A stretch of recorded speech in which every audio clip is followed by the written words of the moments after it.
The King's Citadel. Well, what can I tell you about them? About the ones who do the job no one else can do? Well, I can tell you this. Wherever they go, people notice. And wherever they are, hope follows. Eberron, the Shield. A star-forged Aegis who's lived a long time, who's seen war and peace, and will do whatever it takes to keep the first from falling into the second. Merime, the Sword. A Kalashtar bard whose dreams prophesy uncertain ends, but the wisdom of whose counsel and love for her sister are unquestionable. Tantin, the Brain. A dragon-marked human artificer whose jovial demeanor conceals a deep curiosity and razor-sharp intellect, sharp enough to cut down the Citadel's enemies. Nisiana, the Heart. A dragon-marked halfling healer whose love for her sister is matched only by her desire to help and heal the members of the Citadel, no matter the cost. They came together to aid the salvage outpost of Salvation, where the Grey hovers nearby, a threat and a promise. They've made friends along the way, salvage brokers, sheriffs, and everyday citizens alike. But they've also made enemies. Irulan Karnak, most powerful of the salvage brokers, the Order of the Emerald Claw, and even the Lord of Blades, if he truly exists. And, most dangerously, they've discovered something so powerful it could undo the fragile peace between nations. The Oracle of War. This powerful device will give anyone who owns it the knowledge they need to win any battle. And everyone from rival nations to greedy bandits will stop at nothing to possess it. Especially now that it's begun to speak lines from the ancient draconic prophecy, which predicts all of Eberron's future. Well, they've survived the Grey, and saved Salvation. But can they survive the intrigue and deception of Sharn, City of Towers, where those with deep knowledge of the draconic prophecy must help decide what to do with this artifact?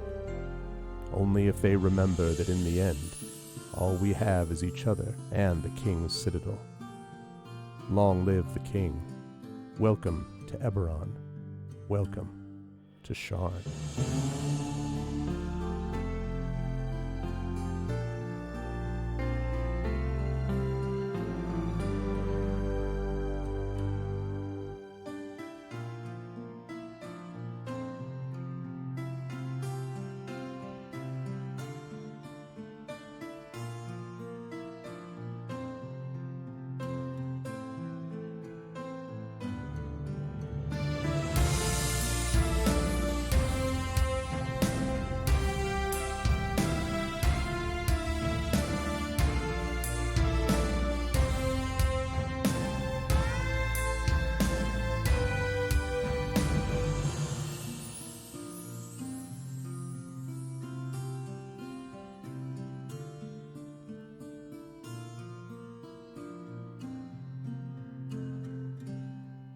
Yes, indeed. Good evening, everybody.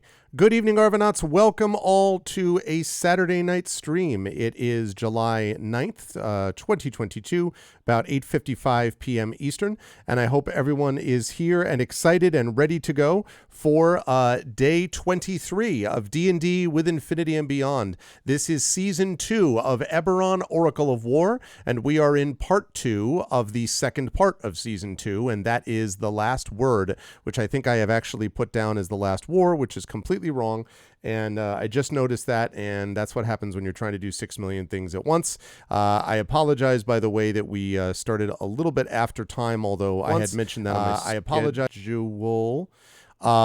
because I was driving back from picking up my daughter from camp.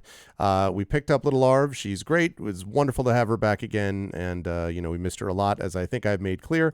But in any case, that's the deal. So we are. Let me just fix that. That's how you spell the last word, not the last war. There was a last war, but that's not what this is about. That's fixed now. There we go. That's all that. So, but there we are. We are ready to go. The bot is still borked. Let me hold on a second. I thought that we addressed that, but I guess we didn't. Hold on one second. Let me see.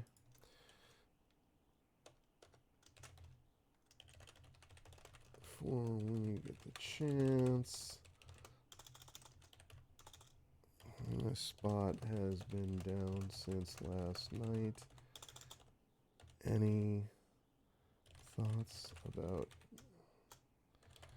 getting it back up? Any suggestions? Okay, sorry about that. I'm just actually writing him. This may be because Shadowed is Canadian, and they had a huge internet problem with Rogers, and if he had Rogers, I bet that may have something to do with that. So, because we kind of need our bot working, that would be really helpful. Okay, let's see. So we've got that. All right. So now hopefully we'll get that. I'm actually glad because otherwise I was going to be a little bit confused about how that all works. Okay, the bot is still borked, unfortunately, but we'll talk about the details about that. We will get into more of this as we go through. So we'll have to do it a little bit manually. We're doing it live as we go through. But in any case, I was coming back from camp, so we're getting a little bit of a later start tonight. But I hope everyone is excited nonetheless and looking forward to the last word, not the last war, but the last word as we continue with D&D Infinity and Beyond Oracle of War. Before we go any further, just a couple of reminders about ways to support us. Please follow us here on the channel. Please check out our YouTube. Normally that command is !ArvTube, but for right now, you're just going to have to look at the link below the video window where you'll be able to find my YouTube channel. Same thing with my Twitter. You should be able to find the link below the video window you're watching on your computer, or through the phone. You can click on my logo, I think, and that'll bring you over to that section where you can follow me there. Website for this is arvinelleron.com. On the financial side, my merchandise area can be reached using a link with normally Arv Shop. I think you'll find that below the video window. Same thing with the Patreon. You'll be able to find a link to my Patreon below the video window as well. Normally that would be !ArvTreon. And then on the publishing side, we have my Icarus graphic novel from Athos Arts. I think there's a link there underneath the window as well. Also, my Tales and Tomes from the Forbidden Library from Alligator Alley Entertainment. I believe there's a link to that too underneath that video window, and I'll talk about Gray Shade in just a minute. And of course, as always, Black Lives Matter, there is a link that is done through the bot. I don't have that link at the moment, so I will try to get that up there as soon as we get our bot back up and running. Same thing with Help Now, which is the World Health Organization page on suicide prevention, and Ukraine, which allows you to find a link to help the fine people of Ukraine. But those links are all through Arcanus bot, so we're going to do what we can to get that back up and running. Please bear with us. In the meantime, though, I will say that the big thing that we're doing tonight, and this is very important, in addition to D&D with Infinity and Beyond, is the Gray Shade Kickstarter. And I do have a link for this. And this is hugely important, folks, because we have entered here. Actually, never mind that. Not that link. Everything today is decided to not work. Okay, so instead we're going to do this, and we're going to put this. This is the link that you want right there. That's the link that you're going to want, and that is to be able to support the Gray Shade Kickstarter. And folks, the time is now. We are in the last week. We have less than a week to go now, and we do have a long way to go in terms of funding. We have made great progress, but we do have a lot of stuff yet to go. And so if you've been waiting, please don't do that. If you're like, I'll just wait till the last moments have come. We are in the last week now. So any support that people can give in terms of pledging to the Kickstarter, spreading the word, letting people know now is the time to do it. Please do not wait. If you have already pledged, of course, then thank you so much. I appreciate that very much, and I appreciate all those who have been able to tweet it out and retweet and give support. We actually had Mary Robinette Cole was kind enough to put up a blog piece for My Favorite Bit on her blog, so we had that. And we had multiple other things that we did as well. So I'm really grateful to everyone who's been able to support so far, but we have a long way to go. So anything that people can do to spread the word about it and pledge yourselves, please, folks, now is the time to jump on board, and we could really use your help on this one as we are moving forward. So please let people know. Otherwise, schedule-wise, we've got this going on tonight. Sunday, I believe, are off on Sunday, but we will be back. I have to double check on that because I don't know, Rising Tides. I don't think we have Soundclash or Speculate Girl by Moonlight. I don't think tomorrow, but I need to check the calendar. I don't believe so, though. But I will be here on Monday evening when we've got that going on. Thank you very much, Rising Tides. I appreciate it. But on Monday, we have got Bag of Giving, which is going to be happening. No shenanigans. Okay, I didn't think so. So then we'll be back on Monday, and on Monday evening, we will have the Lone Wolf adventure game, and we'll be playing with a group of fine, wonderful people. I'm very excited about that, and excited to be able to GM this system at long last. So that's going to be happening tomorrow. Monday night. That's going to be very exciting. I believe it is at 7 p.m. Eastern, if I'm not mistaken.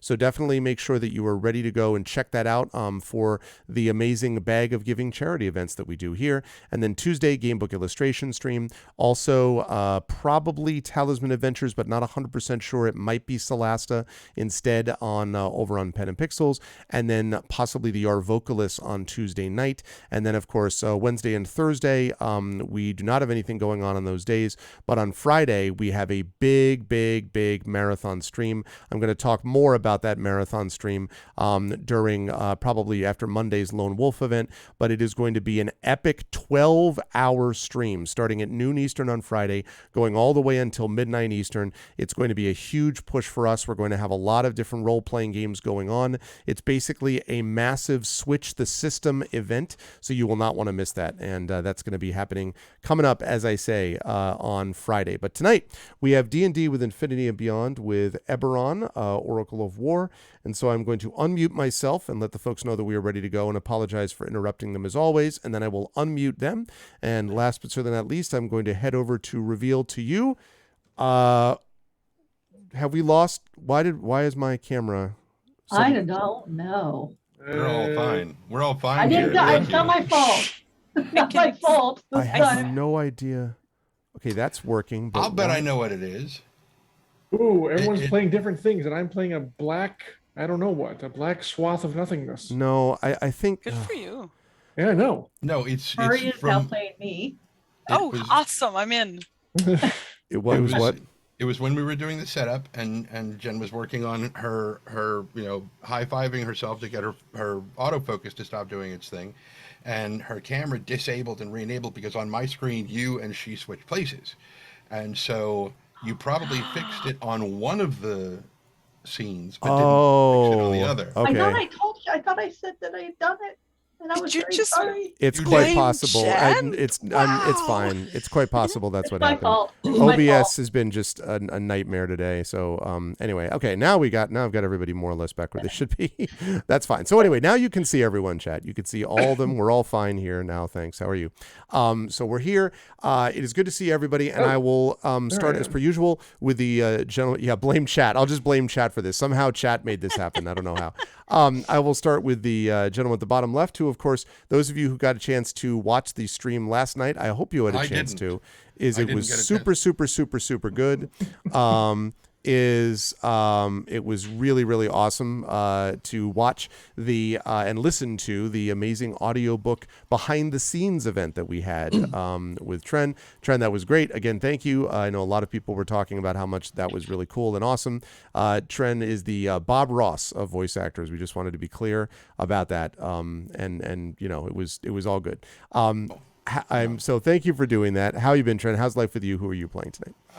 First of all, I'm no Bob Ross. I don't paint. And second, my hair is too small. And third, I get very, very angry, unlike that man. Really angry. Like a dream that I was having recently that probably about 3 hours ago I woke up from, and I was pissed off when I woke up out of it. And I was just like, I need to just stay in my room for a little bit and not go out and interact with the people who are out in the rest of the house, because I will get snappy with people real quick if anybody. But I didn't get. It's probably because I didn't get to watch the stream. Right? Because if you had watched it, you'd be totally chill. I'd be fine. Yeah, probably. exactly. Probably. That's right. So you really have no one to blame but yourself.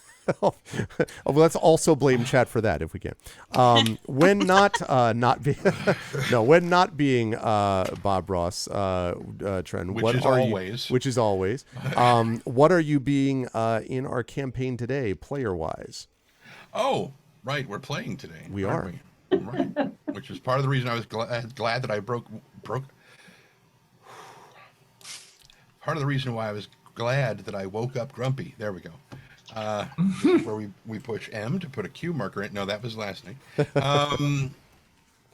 Because we're about to go into combat. So being pissed off is advantageous. Roll a d20. Gotta just click it really hard. Really hard. Yeah.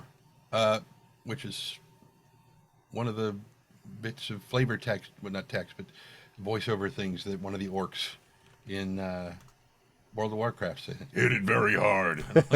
Yep. I love it. Yep. I love it. Oh, don't do that. If my voice begins to disintegrate, please know that it's because I was working very late on a video game that had like just some really rough voices, and it was very rough on my voice. But I have throat coat, so everything will be fine. But that is not what he asked of me. He asked who I'm playing in this damn game.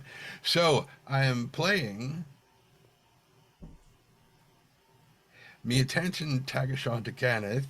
Yay! There, I remembered it. And even though in the opening credits it says that Spanner's, like, it's Tanton and Spanner being played by Trending and Spanner, Spanner doesn't play himself. I play Spanner too, just so we're clear, so that everybody knows. I play both. Are we sure that that's the case? I am. Okay. I'm the one that's got both character sheets open on It's the true. thing. It's very true. But It's yeah, very he is a battlesmith artificer who is about to have an uninvited guest. That's exactly right, and I am looking forward to seeing how that all happens. Yeah, exactly. Spanner as himself. That's right. That's right. Spanner is the bestest boy. Special guest. It's like Bubo. Spanner. Bubo That's as right. himself. Or John Malkovich, something. But it's always a pleasure to have Trent with us, and also a pleasure to have Marie with us. Marie, it's very good to see you. I know there's been all sorts of things going on, but I'm very glad that you're able to hopefully escape those things for a few hours and just hang with us and all that stuff. And I want to point out that Marie happens to be in a different spot right now, and so was talking about how Marie can actually see the world outside, like while streaming, which is not, and so It's right there. Yeah. Right there. But I wonder if you're collecting an audience. Like, are people coming in? They're like, "Wait, is that the Marie Beelan? I think that is that actually Marie? Like, is that going on right now? Or No, right now I'm like the crazy person on the second floor peering down at the children playing on the street, judging. Oh, I do that all the time. I crush your head. I crush your head. Yeah, Join exactly. me. And it's like, it's getting dark out there, so. Slowly brushing coatings of something on an apple. how how are you doing, Marie? And who are you playing today? I'm good. Thank you. I'm very excited. I'm also cat sitting. So there is a very affectionate, very loud 6-month-old Siamese kitty named Muchi who might join the fun. He's been stalking me the entire time I've been here, which has been since Monday. And I go up, he goes up. I go down, he goes down. I go to the washroom, he goes to the washroom. It's very exciting times. But yeah, so it's been fun. So you might get to meet Mochi as well. So today I am playing Mérimée Hawksmoor. I am a College of Swords bard. I am very excited because we are heading to a party. My sister Nisiana, who is played by Jen, is currently sleeping in the bunk with me, and we're about to be attacked, but we don't know because she's going to be noble lady and I'm her lady and servant, and it's very, very fun. We're just going to have a ball at this. At a ball, You're going to have a ball. Who would have thought? Make it to the ball. It's going to be great. It's just going to be great. Just you wait. I love how everyone is doing this, is just skipping past the whole once we see what happens on the train. Like, that's just assuming like that's fine. Can you even get to the ball? What happens with this mysterious hand? Are you? Oh no, we are getting to the ball. No, there There's were gonna two be hands, fun. one on each window. Right. That's right. It's That's right. fine. It's fine. We're gonna have a great time. I admire the optimism, and I'm sure there's no question that will be exactly as you say. Thank you. I am sure that'll be the case. It's always a pleasure to have Maria with us. Also a pleasure to have Jennifer Brozek with us, who apparently was also looking out at the children below or something just now, observing to see, that kind of thing. And secretly, it is good to see you, Jen. How is life and everything with you, and who are you playing today? Life is pretty good. Have gotten some interesting news. I am doing some work. outside. I usually watch the people because I have a 9-foot dinosaur skeleton next to my house. I remember that. Yep. And which was gargoyles. taken and then returned, right? This dinosaur's dead. Well, Yes. actually, it was vandalized, returned, but we had to replace it. I also have gargoyles on my house and a little free library in the front. So I'm always watching to see how people react because the little kids freaking love my yard. Yeah, of course. And they love Spike when they understand that he has a name and he's very friendly. And we dress him up for holidays. So he has American flags because my neighborhood actually does a parade on 4th of July of all the kids. Nice. It's actually very sweet and I enjoy it. And it kind of fuels who I play.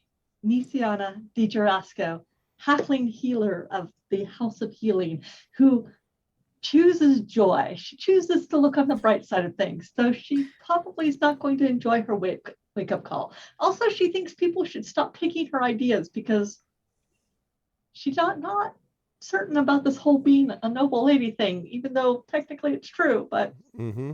you know, she's not so certain about that. Yep. So, It's going to be interesting to see how all of that gets played out actually today. So yeah. I am looking forward to that and seeing how the nobility is played by Nisiana. But before we get to that, we do have to say hi to one person who's going to fit right in at a ball.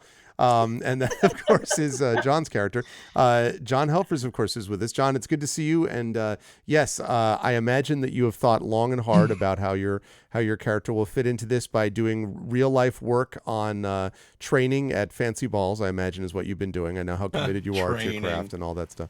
Oh, nice. I didn't want this to go too off the rails, so I thought. I just apologize. It's just right there in front of me. Sure, Coach. It's getting me off track. John, how are you? How's life at the universe with you? And who are you playing today?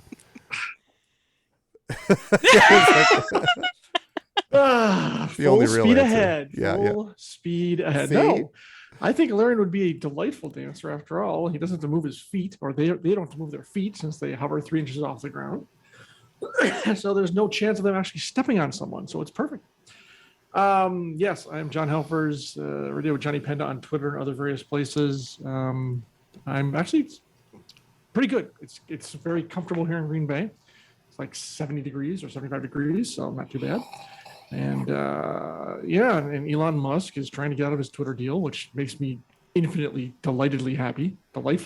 I can't just because I called it and I was right, and it's hilarious. And now those two are going to go and waste time, and lawyers, they are going to get rich, and it's going to be very funny. But it's a hoot. It makes me laugh a lot. But once we get rid of these spectral, weird crawling hands, I think there's something called, isn't there a crawling hand chat? I think there is. Once we get rid of just the hands, because that's all that's going to be there, and then we'll go on to the party, and Nisiana will have a lot of fun, and Ilarion, the Starforged Warforged, will be her very taciturn, stoic bodyguard, a role they were literally almost designed to play. So there you go. So it'll be perfect. I am excited to see how all of these folks handle this stuff. And we're going to talk just a minute about recap these crawling hands and find out what exactly they are. Before they do that, I do want to quickly mention that because we have a fairly significant thing that at least 2 of the people in this call are immediately involved with, and that is the current situation with Greyshade, with both Tren doing the audiobook and John, who was one of the editors for this book. I know, I can't believe it. We are going to be talking about the Greyshade Kickstarter as well, but the thing I will say just up front is very simple, which is that we are currently sitting at 14,155. We do need to make some real inroads in that over the next couple of days. So I am going to be giving some incentives, and I'm going to do some of those incentives for players tonight. So once we reach the 14.5 level, the players are going to get a benefit. Now, this depends on when this happens. If this happens during the combat, it means, assuming there is a combat, I don't know why there would be, but assuming there is a combat, the players are going to get a benefit there. And if it happens during the course of this fancy ball, then they will get a benefit to a skill check that will be associated with the ball. That will make sense. And I mean, each one of them will get an advantage on a skill check that happens during the ball. and or during combat. And so we'll see when that happens. But for that to happen, chat, we need to get up to 14.5. So now is the time. Please do not wait. It is $345 away from that 14.5 limit. So please let us get there. Please, please, please. And I know many of you have already pledged, and thank you so much. And if you have, I am not speaking to you because I know you've already done a lot of work. But if you haven't, now is the time. Please let people know, and or if you're able to pledge yourself, that would be great. And obviously spread the word about this show as well. With that said, let us get into the recap, and let's talk a little bit about what happened during our last session. And I am going to fire up some music, which seems appropriate to the circumstances. Let's put on, I guess, just the peaceful music to begin. No, we'll talk about, I thought about that. Okay. In our last session, the party boarded a lightning rail bound for the capital city of Rote. The reason that they were going there is because they have had a chance to speak to the Gynosphinx Flamewind, who has all of this insight and information and knowledge about the Draconic prophecy. The party, of course, the King's Citadel, had brought the Oracle of War for Flamewind to take a look at, because Flamewind is one of the resident experts at Morgrave University about it, and the Oracle of War had been spitting out several phrases that sounded to be like they were from the Draconic prophecy. What Flamewind told them is that by her interpretation, it suggests that there is a spy effort, basically that there is another nation, perhaps the nation of Thrain, which is attempting to infiltrate and cause problems for the King's Citadel nation of Brayland, and that they will have an opportunity to do this at an event which is being held, a fancy dress ball, which is being held in the city of Rote to celebrate the signing of the armistice some years before, which ended the last war. There is a suspicion then that they will try to take this attack, whoever this secret person is. And so what Flamewind has tasked the party with doing, the King's Citadel with doing, is going to this fancy dress ball in Rote, find out and unmask the spy, and stop them from doing whatever it is they're planning to do, whether it's assassinating someone, whether it's blowing things up, whether it's stealing something or something other nefarious. Stop the spy. And to do that, they have to find the spy. And to do that, they have to take a lightning rail. So they got on the lightning rail to go there, but something funny happened on the way up. There was a fairly long discussion that Nisiana had with one Jovi Urgraken, a noble who was very interested by Nisiana and learning all about Nisiana's history and information and stuff like that, and said that Nisiana would be, willing to help Nisiana out in introducing herself to the various people at this ball once they arrive. Very pleasant experience. But there were also some other somewhat more shady characters that were on this train. And when the party finally decided that they were going to head to bed that evening, they retired to their separate cabins. And it was at that point that they heard the sound of something scratching at their window.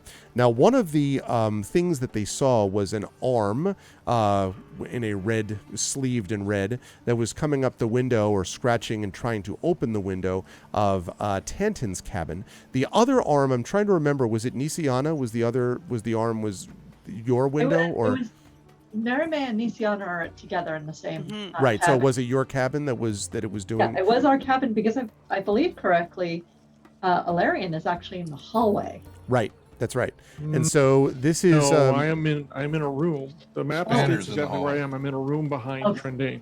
Let's jump over to the map for a second. Yep. Spanner is sitting outside. Okay. That's right. Sitting guard outside the room. I forgot where everybody was. It's been a while.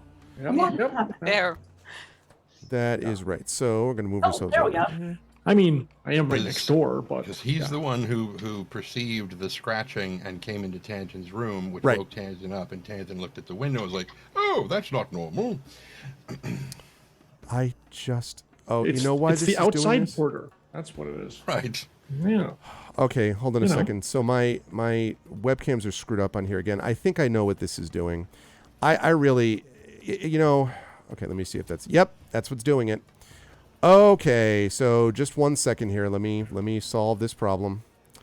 The reason this is happening, chat, is because the OBS has a grouping feature, which is very useful. You can group different things together, like webcams, but it doesn't just want you to group there. It wants you to group so that you then move the webcams as as a group, basically, like as a full, like you move the webcams and they all move together. And the problem with that is that when I try to do that on one screen, it fouls it up on the other screen. So I have to take it out of the group and redo this, and that's why this was happening. Oh, what a lovely... It has been a lovely day up until the last 2 hours when everything technically that's gone wrong, that could go wrong, has gone wrong. So The last apologize, 2 give me hours when just you 1 started, second. So. last 2 hours when you started interacting with us. Thanks, Art. Thanks so much. No, you folks were the best part of that moment. It was everything else. Because we are the best. That's true. Trent, I just sent you a message. Yeah, I see that. Completely, and I'm like, I don't want to ask on the stream. Yeah, but I yeah. have to. I mean, I didn't know peanut butter could be used that way, but I mean, sure, I Yeah. guess. Just not the chunky style peanut butter, because that would get. Okay. It's just because it gets, you know. There's like one of my wisdom teeth is impacted. Like if the peanut little bit is small enough, it'll get kind of under there. It's like I have to work. All right. The editor in me is like, yeah, no, it's a little bit far fetched. Sorry. Okay. Right. Who would ever eat peanut butter? Oh God. All right, so sorry, bear with me. I have to fix this. I'm gonna see if the undead has a peanut allergy. What is going on here? What? Oh, no. You guys on the window have a peanut allergy? That's Is what that I'm what we're using wondering, against yeah. them? All right. That's No. a good Okay. I'll idea. just ask the Twitch channel. So for some reason, my top recommendation on Twitch is hot tub bikini girls, and I would really like to not have that as the recommendation. So I'm like, is there a way to block a recommended channel on Twitch? Okay, so A, I have no idea, so it's a good thing you're asking them. And B, when you learn, let me know, because you know what? I don't want to see that either. I was very surprised to see. I'm like, I'm seeing a bunch of D&D, a bunch of D&D, but the top one is pools, hot tubs. What was the, type in tiny bikinis to get all my social media. And I'm like, okay. Maybe they think you mean double D's is the problem. I don't know, but I'm just like, can we please not have that? I am happy for people to have these kind of channels, but I don't want them recommended to me. I'm just. Yeah, I don't know the answer to that either. About how to block a recommended channel. I just don't want that recommended, and I don't know Twitch well enough to be like, please don't. Please stop. My thing is just don't recommend anything to me. If I want to find it, I'll go look for it. Well, I can't. I haven't figured out how to turn off recommended channels. Yeah, either. I know. I don't either. Okay, there we go. Yeah, it was just one of those things where I'm like, no, I would really, really like to just look for the gaming channel, because that's what I'm into. Okay, well, one bit of good news, which is Arcana Spot is now working. I saw because- that.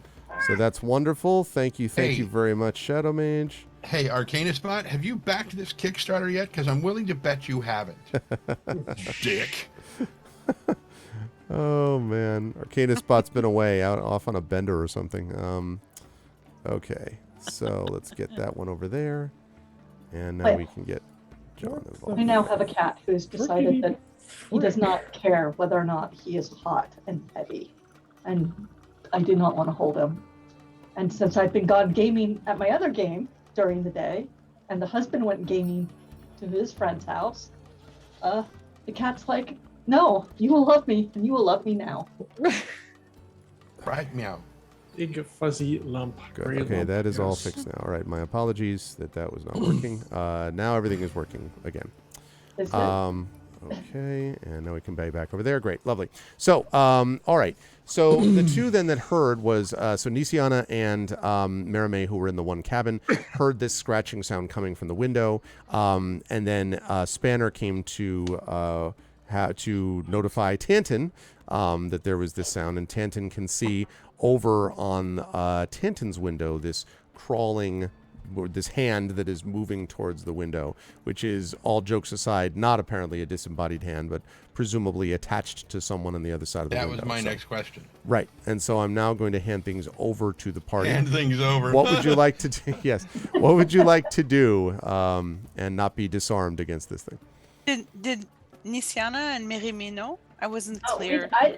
I don't remember us No. waking meeting up. I don't. Yeah, I don't think we know. No, We're just I like, believe I gave you perception checks that you both failed, if I'm not mistaken. we're Yeah. gossiping. Yeah, We're having a great time exactly. gossiping. We saw so I was much. tired. Yeah, that's true. I sang her to sleep, and I was just settling down myself. That's right. That's true. Good point. Okay. So yes, I guess I'll start with Tanton because you're the one who actually saw this hand moving. What would you like to do? So the window opens, I presume. I mean, it's capable of being opened. It is capable what of is the being hand opened. reaching It is, for? yes, capable of being opened. Yep. Okay, so as unobtrusively as I can, I'm gonna try to get myself into a position like I'm rolling over in my sleep or whatever, where I can watch this hand and see if it's basically watch what it's doing. To put it in player terms, I'm going to hold my attack until it opens the window. Okay. All right. So what the hand actually does is, as you watch, it moves over, and then very quickly something appears, and it definitely was not in the hand before. It seems to be some kind of edged, maybe a blade, but a small one, and it, like, very quietly draws a circle, more or less, in the glass. And then Draw an X in the next square. Sorry. Yes, exactly. A tic-tac-toe. No, draws a circle in the glass, and then you see something else. The knife disappears, the blade disappears. Something else pops out, and it looks like almost like a sort of a suction cup that goes onto the outside and then pulls back the circle. So all of a sudden it's just the window is open, and then the hand reaches in down to the latch at the bottom of the window. Okay. Well, first of all, I'm not even remotely worried because clearly this person is an idiot. You don't do them in that order. You put the suction cup on first and then you cut the circle because that's just dumb. Anyway, so as soon as the hand starts to come in to reach for the thing, Tanton's dagger is just going to basically nail it to the windowsill. Okay. So I'm going to have you make, please, an attack for me. Yes, meow. Exactly as you said. Does he get advantage because he's basically surprising the person? No. Okay. Oh, fine. Whatever. Where is my dagger? I don't have a dagger on here. Isn't it the Because one the you've been guy's using not for, like, trying to the avoid past- them. This is whether Tanton can hit it. Okay. It's what's it? Oh, there it is. 1d4 There plus it is. 3 I was piercing. about to Yeah, say, you I've- have to have. You've been using a dagger for like the past 5 levels, dude. No, I haven't. But I do have a goblin dagger. I just didn't read the word dagger first. I read the word goblin first. I was like, well, that can't be it. And so I went with something else. But here we go. 17. Okay. So 17, I believe, is going to hit. Just give me a second. Yes. So 17 is going to hit. And let me pull that up there so we can actually see that on the map. So go ahead and roll your damage, and I'm going to talk about what happens as a result of all this. 4 piercing. Okay. So you hear this kind of strangle outside. And I should note, by the way, that in case anyone's curious, why isn't it incredibly loud with the window open? Lightning rails, other than the sound of the kind of buzzing, slight buzzing sound of the electrical current, are actually fairly silent when they're going along. There's not a lot of wind blowing alongside because there is a field around the rail, basically, that keeps it in place. So it's not actually particularly loud. And so you hear this type of thing. So there's that, and then as you sort of stab it, the hand sort of jerks back, and then quite suddenly, also thank you to Exploding Dice for the host. I appreciate it. Thank you. Welcome, everybody. When that happens, the other hand comes around. And basically, and these are gloved hands, I should say, in case I wasn't clear about that. They are both gloved, and basically punches through the now weakened window, and pulls himself into the room. Now, if you're going to ask me about Spanner, because No. Spanner is in there. Okay, go ahead. What were you I'm going to going ask? to ask if I can get my extra attack now. I have extra attack. So. Oh, you have extra attack? Sure, you Yeah. could have done that initially, actually. Okay, all right. Yeah, sorry, I didn't know that you had the extra attack now. That's okay. I kind of forgot about it. Okay, so no, yeah, then you could do that, sure. Not just you. We're all new to level 6 for you folks here, Yeah. so 13. that will not hit. But that actually Oh, works because you're like, here we are again. "Huh, what?" And they kind of, pulls himself through. And you find yourself facing a cloaked and hooded figure, but you can Gray see Shade? Sorry. exactly. No, Gray Shade wouldn't have been stupid about letting his hand Right. get stabbed. Yeah, exactly. That's not how this works. But pulls himself through the window, and you find yourself facing this cloaked and hooded figure. But it is a familiar figure to you, Tanton, because I believe you were out in the dining car with everybody else at one point. Because this looks like one of the two bald men that you may remember were sitting there kind of in the edge of the cart. He has drawn his weapon, which is a short sword, and he looks at you with a glare in his eyes. And folks, I would like us all please to roll initiative. Let me get the turn order up. Hold on. Turn order is up, and now you may roll initiative, please. And Yes. touch yourselves Touch before you yourself. roll. And let's get some combat music going. Even though I'm still asleep. 8. That's good. Because you're still asleep. Let's see. Yes. How about this one? I'm like No. more don't like like alert because I'm keeping an eye on you. Where did you that. go? Let's go this one. We're going to do the roll, please. Thank you. Oh, off the 20. I was gonna say it looked good for a minute there. We'll be going. Well, it's kind of suits it. And of course, it didn't work on my stupid. Damn it. Jesus. Do you have the right icon? Because that's a square one and not the round one. Yeah, I know, but even touching it over here at the side, is it? Yeah, I don't know, Greg. Maybe I don't have it. Right there. Let's try this one. It's going to be a 3, regardless. There it goes. Okay. And yeah, I don't know why Oh. I'm square instead of round. That is weird. Yeah, I was just like that, especially since you made all the tokens for us. I'm not sure what happened there because mine in my character sheet is round, so it's very Well, odd let that me- it's this one. Let me see if I can pull you onto. There you are, right? Yeah. Mhm. So if we just strike the other one. There we go. Yeah. See if you have control over that one, though. Do you? I Okay. do it right. Yep. Yeah, we're all good. Okay. Cool. There we go. but it deleted your name from the turn tracker. Yeah, and actually, I need to double check. You see, because I think this That's turn funny. tracker is not accurate. Okay, it's all right. I may have to just replace everybody. Okay. That's just about Okay, right. There you are. Well, hopefully got all these out of the way before actual combat starts. So come on. Okay, I disappeared again for some reason. What the hell? Why is there a yellow box around me, Arv? Okay, there we go. Now we've got that. I don't know, actually. I don't know why you just Now vanished. Suddenly, it's. Here, I'll bring you back on. There you go. Now you're back. Everyone's here now, right? Okay, I don't have. Okay, I don't have control, and there's still a yellow box around me, like I'm paralyzed. No, now I see you, and you do not have a yellow box on my end. Right? I think you may have to restart. Yeah, just yep.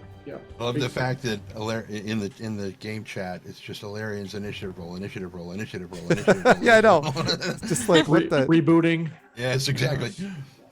Yeah. All right, let's try that again. I don't want Still got a 3. Okay. Very, very exciting. Do you want me to do you want to try that one more time, or do you want me to try to add you manually to the turn order? John? No, let me see what happens here. Okay. Okay, so this. Nope. This, hold on. And while we're waiting, I am. There we go. Marime, All you right. did have an 18, Nisiana an 8, and Tantan a 15. Now, for some reason, there's 2 of me down here. There. You go bye-bye. There. Now I don't know what you're doing. I like it's like It got me, and I gotta hold on. I gotta open up my character sheet now too. Okay. Of course. Oh, my roll That's 20 square rolled one out. at the moment. Okay. I was gonna say this is not OBS's fault. I'm Are you Ooh, sure? roll 20. yeah, no. I will blame it on them anyway. OBS All right, somehow is there. integrated with Roll20 and has now made Okay, it and bad. then bam, and there. Well, Okay. There's your my natural 20. Sadly, that's not what you totally actually wasted. Yeah, I'm aware. had. What did you get? Was it a 3. 3? Big 3. Yep. Okay. So let's see. All right, so there we go. Let me just get that onto my notes there, and then we'll be all good. Uh-oh. All right. Now let's roll see. 20 is just sort of spinning for me. It did that to me earlier, and I just had to refresh my window. Maybe the Roll20 is maybe centered in Canada. Is that what may have happened? And that's what we're Is it dealing with. Roger's base? Oh no. Oh, no, not that And place. we've just executed our very, very hostile takeover. Yeah. Yes, exactly. Okay, so we're gonna do this. Let's see. What would a Canadian hostile takeover be like? They don't say please and thank you. That's why it's hostile. Super hostile, yeah. Ooh, Right. And we give you a lot of maple syrup until you pass out. that wouldn't take much. A Canadian was just takeover is just they act like normal Americans, Exactly. which is like, Oh, look at that Kitty! kitty. okay. Aw. That is a very tame 6-month-old. He is. That's because he's all over the closet, which is beside me. I'm in a closet, Oh. technically. That's my secret today. Okay. Okay. There's Absolutely. a window in a closet? Thank you, Shoutout, for doing that, by the way. Roll20 is a hodgepodge of spaghetti, JavaScript, and magic. That's very true. Okay, Yes, it is. I like spaghetti. let's do this up. Okay, so Spaghetti. so the first ones to go are the bad guys, course. unfortunately. But they rolled fairly well. So I'm going to bring them here on board, and we'll be able to see 2 of these here. Okay. And they're way over there off the train, so I'm not worried. Yeah, exactly. Can't even be. All right. All right. First of all, we're going to talk about the one who is who's in here. All right. And I can't, unfortunately, drop them without dropping the grid, and I actually need the grid for this map. So I will say that they have entered your room, Tanton. And obviously Spanner is there, is it's also kind of there. crowded. Yep. Yeah. It is. And so it means that you are under very close quarters. You'll have to think about how to apply that to the situation as we go through. Absolutely But- going to use a whip. Absolutely use a whip. Absolutely. Use a whip. Let me get off my glaive gizarm and go to town. Okay, let's see. So, yeah, I'm glad none of you have halberds because that would really be a problem. Okay, let's move the turn order. It's gonna be hard down enough there. fighting with me in these little compartments as it is. Yes, I know. It's going to be interesting to see how that gets played out. Okay, so is going to step forward to attack you. Now, the one bad situation of where you are at the moment, Tanton, is that Spanner is out. Has just woken you up, but is still on the heading towards the hall side. So the assassin is right next to you and is going to attack you. Now, Spanner will be able to, presumably, you'll be able to essentially move out of the way for Spanner, shift out of the way. But it's going to be one of these deals where you're going to have to push yourself up against the wall because there's not a lot of extra room for Spanner to get through.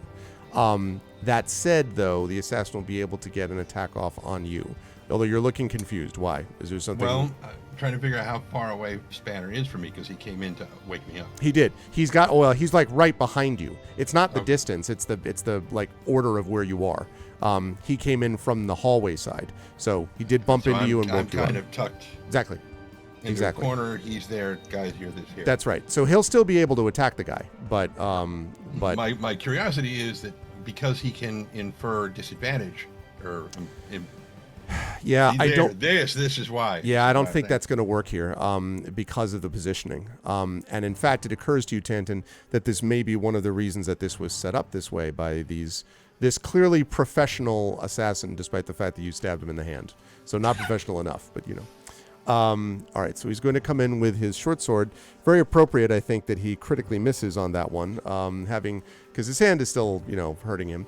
But he makes 2 attacks on his turn, so he's going to do that again. Okay, so but that's do I. still going to be a problem because that is... I take that back. Assassin has advantage on attack rolls against any creature that hasn't taken a turn yet. So you But have I not taken a turn. Yeah, but not in combat though. That was Me outside of stabbing combat. him was not in combat. No. I guess that's fair. So I'll just have it be his second attack. But his second attack is not going to hit either. That's just a 12. So that is 2 misses. Meanwhile, on the other side, Merame and Nisiana are not aware of the person that has entered the room. Now, I believe this is right. Nisiana was asleep. Marame, you were also by this point, I believe, asleep after after you sang Nisiana to sleep, if I'm not mistaken. I think I was still settling down when you. Okay. I believe, but feel But free you- to. I think But that's you didn't- fine. But you didn't notice the hand.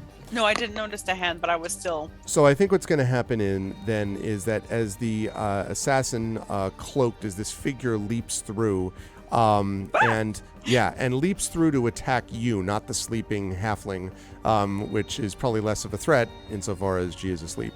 And you are not, and so is going to leap to attack you. Now, this is a situation where the assassin's going to have an advantage on attack roll against you because you have not taken your turn yet. That So is fair. they're going to attempt to hit you twice. Let's see. The first one is going to be a 23, That will hit. and the second one is going to be. Apparently, this is the guy who didn't get it in the hand because this is a 23 and a 24. Those Yeah, are two those hits. And those are both going to be critical hits because they were scored against a surprised creature because you had not acted yet. So that is two critical hits. It's their special ability as these That's fair. creatures. That is going to be a problem because of the amount of damage that's done by these people. Okay. So, that didn't mean to roll that. I meant to open I it was up. like, Arv is rolling and okay, no. No, I'm trying to remember how to open something up without rolling it. There it is. And, all right. But for crits, he doesn't need to roll because it's maximum damage Right. in our world. Yep. So what that means is that's going to work out to a total of 35 points of damage as you are absolutely crit twice. Because of also, you may have heard of this thing called sneak attack. I'd ask any of you who might remember a certain person here who might remember that sounds those vaguely things. familiar. Yes. I just remember a halfling who was really good at it. I also need you to make a Constitution saving throw for me, please, Oh. Marame, as you are hit by this thing. Aren't you just like on fire there, monsieur? Oh, look at that. Nice. That's good. So you feel this burning sensation through the wound. It is clearly a poisoned attack that you have taken. You will take only half damage on this save, and you'll be happy to know that this will not affect you poison-wise anymore for the rest of this fight. However, it's still going to be a problem in the short term because 1, 2, 3, 4. Oh, my sister's not going to be impressed. 15, 19. If he wakes up, Shit. you're already unconscious on the floor. Oh, shit. And she's just gonna go like halfling She-Hulk and just destroy I'm this actually entire trying car. to figure out which thing she would do first. You are going to take 10 points of damage of poison damage here, Marame. I still have 1 hit point. You have 1 hit point left. 45 points of damage on Yes! 1 turn is pretty impressive, but you Is have that- 1 hit point left. But however, you're not permanently poisoned because you made the save, so it could have been worse. Oh, okay, so it's not half damage as well. It is half damage as well. It Oh, is. so- It would have been more than that. It would have been 20 damage plus this. That was a roll, not a max, because the crit doesn't matter for the poison. Right. So anyway, so you are, and so again, the speed, and you know, Marame, from your military knowledge, that the speed and precision with which this was done indicates this person. This is not their first rodeo. Like they have done this before.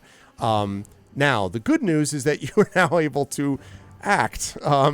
Such as it is. Also, this was done almost completely silently, including there's just a little bit of a as the window was broken, but this attack that was done was a whoosh, whoosh type of thing, almost totally silent. Okay. So I am going to. Yeah, I'm assuming he's right beside me, and he's near my sleeping sister too. Like, cause she didn't wake up with the sound of me Not so far. getting. Oh Lord, are you serious? I'm not Unless, awake. but we were welcome, Marame, to be like, you can make any noise you want. Yeah, I'm going. I'm going to basically scream attack, and just to make sure that, because I don't know if the others know that we're under attack. I think I would do it telepathically, actually. So I Okay. would basically, because they're all close enough that I would just Is that an order to attack, or is it your being Yeah. attacked? we're under attack. Hilarious, like, I don't know what that means. Like, no. As Nisiana starts kicking off blankets, I will then cast Dissonant Whisper on them. So I will just stare at him down, and I will cast it at level. Hang on, I know how to do my spells. And this won't affect Dissonant Whispers, but just so you know, very close quarters, like I mentioned. Like you're right. You are right next to this dude because there's not a lot of room here to move. I want to trigger his withdrawal so that I can get an attack of opportunity on him. Okay. So I'm doing it at level 3. Okay. So and he has to do a Yeah. Wow, that is. So he has to meet DC 16 Wisdom save. Wisdom save. Let's see whether he does. He sure doesn't. Okay, perfect. So, yeah. So 13. He takes 13 points of psychic damage, which is pretty low. And then it triggers his reaction. So he backs away, but he won't do it into an obviously dangerous ground, so he won't throw himself off the train type of thing. He'll just withdraw out of the room, which would give me an attack of opportunity. Trying to think if he... Okay, so he's going to withdraw out of the room. Yeah. Okay, then he can do that, I would say. Sure, then I'll allow you to get that attack of opportunity. Trent, I'm just going to move Spanner up one. I know that he's actually in the room, but just so I don't have 3 tokens in one small space. Yep. Okay, so He's going to move out, and you can get your attack off. Perfect. So I am stabbing. Or am I? Ooh. I am. Yes, you are. Yeah, you are. 25 is a yes. That's a lot of hit. Yeah, exactly. Reminder, chat, if you are like, oh my god, the party's in trouble, we could actually lose Merime, there's a way you can help, and that's by supporting the Grey Shade Kickstarter. Because if we get to 11.5, or when we get to 14.5, excuse me, that means the party will get benefits in combat. I believe it is advantage, I said, that they will receive on their next attack roll or saving throw within combat. For all 4 of them will get this if we get to 14.5. So you know what to do. You can get an awesome book and game for yourself, and also an audiobook from one Mr. Trendane Sparks. And you can back a project that means a lot to many of us. And at the same time, you can also help the players not be destroyed by these terrible assassins. Sorry, I think you Merriman, said you were conferring immortality. I think is what you said. I thought we were going to hit accurate. God That's power, not true, God but- level. He's for one turn we're going to be like level 20 or something. That's what I heard. Right, just for one turn. Yeah, no. Just for one turn, yeah. That's no, not so much. I will happily do that when the adventure gets there in a long time from Well, now. it better be more than one turn then, dude. That's true. So go ahead, Maureen. Sorry. I'm going to stand, even though I'm very gravely wounded, Yeah. I'm going to stand in front of the door where he just exited to make sure he can't get to Nistiana. Okay. And then I'm going to bonus action my new ability. Okay. I'm going to reverse the 2 of you just to make that easier. So I'm going to put it like that. Sounds good. I'm going to bonus action healing word on myself so that my sister does not. Flip out too much. Very nice. Okay. Yeah. And I'm going to use it at level 2. That's I true, know- you don't really- want you to really get haven't like moved that anywhere. You're hemorrhaging blood. I am. Right, I was gonna I say- look hurt. Like You look like the end of Carrie. Yeah. It's just, only the blood is coming from you. right. That's not something you're used to. Okay. So 8 points, I believe, is what we're looking at. yeah. So I'm up to 9 now. All right. You feel better. Hale and Hardy. Hale and Hardy. Okay, Yeah. and you're staying where you are, Mermaid, blocking the door, right? Yeah, more or I less? Okay. I don't want my sister to go after them. I want her safe, and I don't want them to go after her because, as far as I'm concerned, she's a target. Yeah. It's just because I was awake they came after me. Fair enough. Tanton, you are up next, and Spanner right after you, I believe. So, what would you like to do? This dude is in your grill, so to speak. Well, basically, you had mentioned the shifting to trade places with Spanner, and basically, Tad is just like castle, and they switch places. Okay, that's funny. Okay.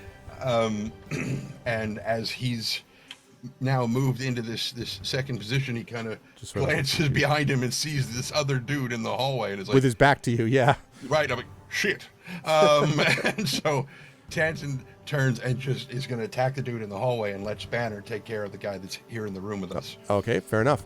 I am going to allow you to get advantage on this attack because he is literally not paying attention to you. He is currently faced away. And he's flanked because he's got Merrimaid on the other side. That's true. All right, so I'm going to switch to my light hammer because that's better than the dagger. And I reached the end of my mouse pad, so I can't play anymore. Natural 20. Wow. All right. That absolutely hits. Bang, bang in the back of the head.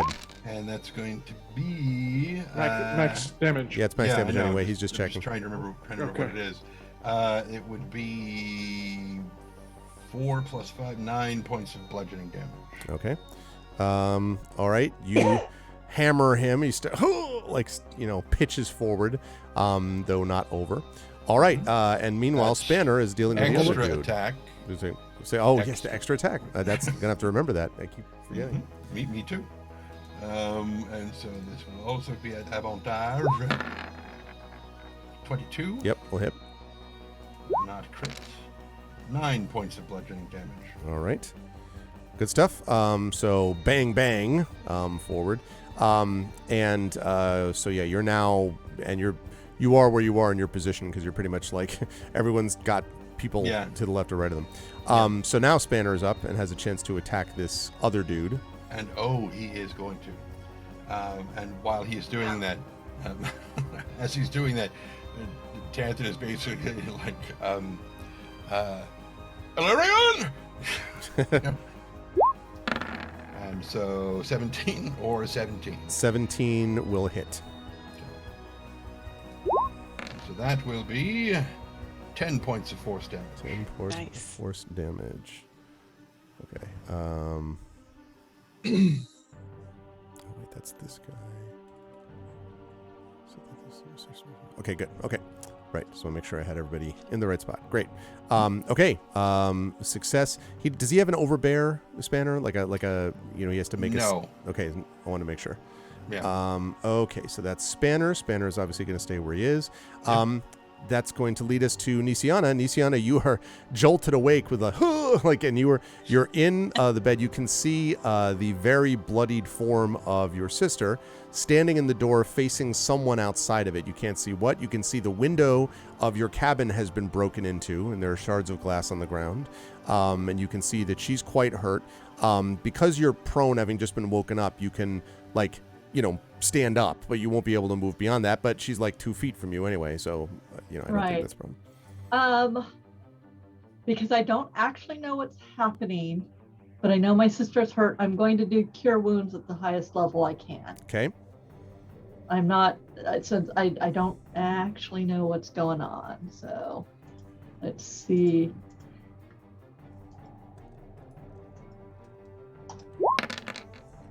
And then add another 5 points on top. Really? So 6 plus 7, So 13 plus 5. Okay, so 18. 18? Okay. That helps. Thank you so much. All right. And Okay, I you start do that. marking. And you did that as a regular action, right? Not a bonus action or anything like that? That is a regular action. Let's see, bonus actions. I don't think I have any bonus actions.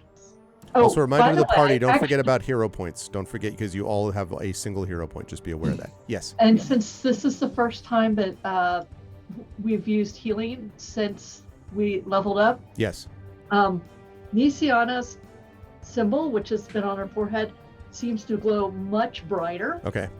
So it's more of a half circlet, and it doesn't fade away immediately. It stays. Ah. She's basically a headlight at this point. Okay. Because I've just discovered that happens as you get higher levels.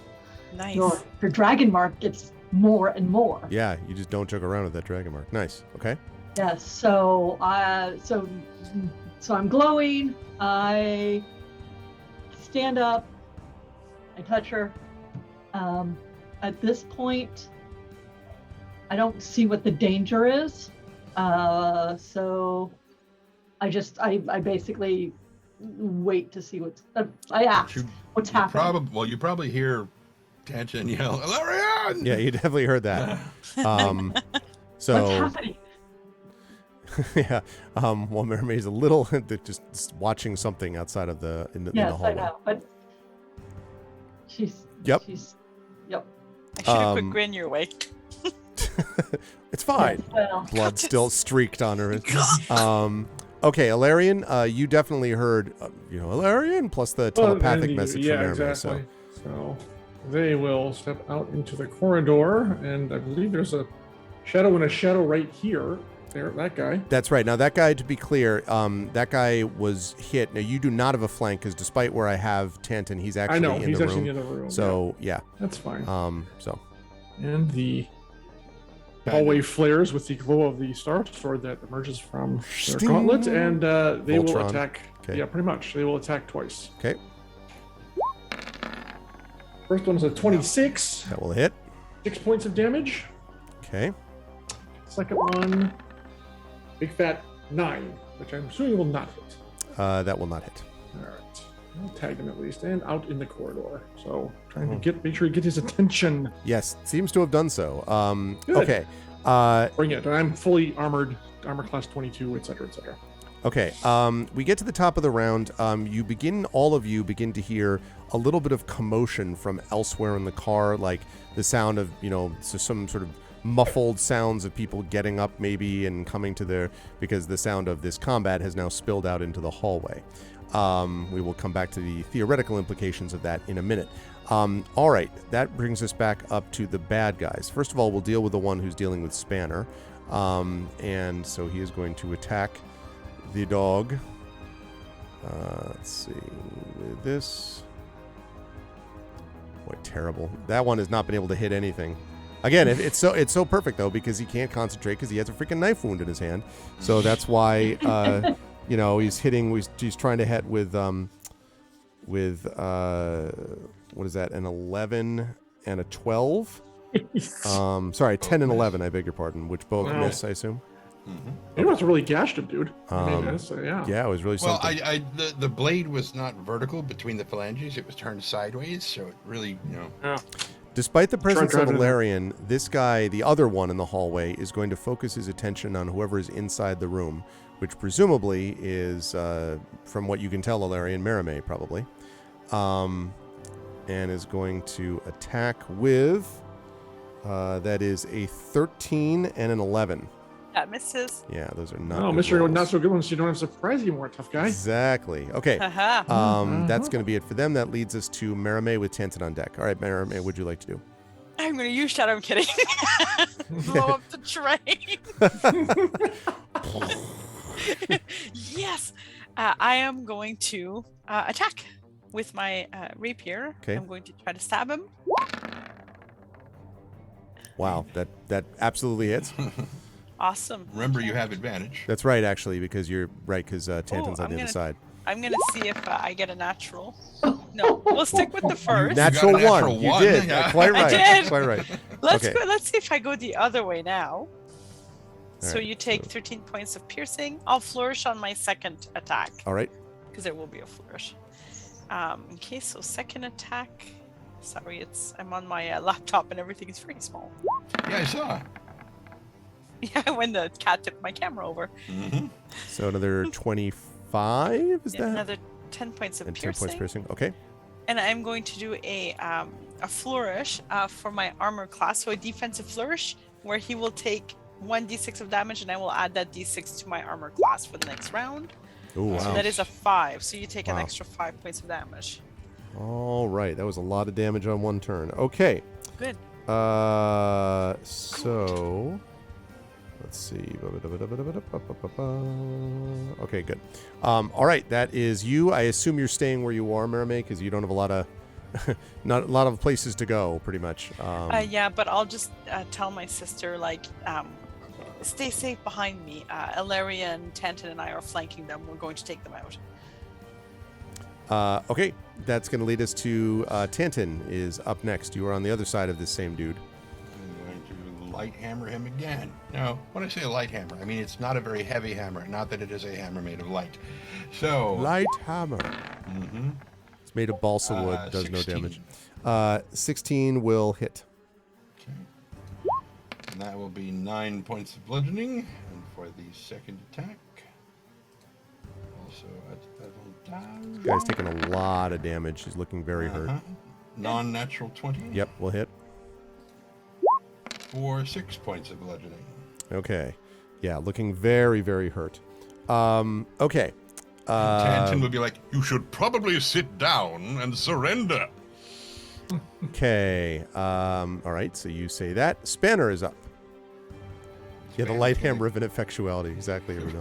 Balsa handle with aluminum head. Ooh. Doink. Okay. It's a Nerf hammer. Tanton's going to continue. Not Tanton. Spanner is going to continue trying to chew this guy's hand off. Leave my hand alone. You can't help. 11. Yeah, it's not going to hit, unfortunately. Okay, no problem. Okay. Oh, is that what's happening? Is the cat is doing that?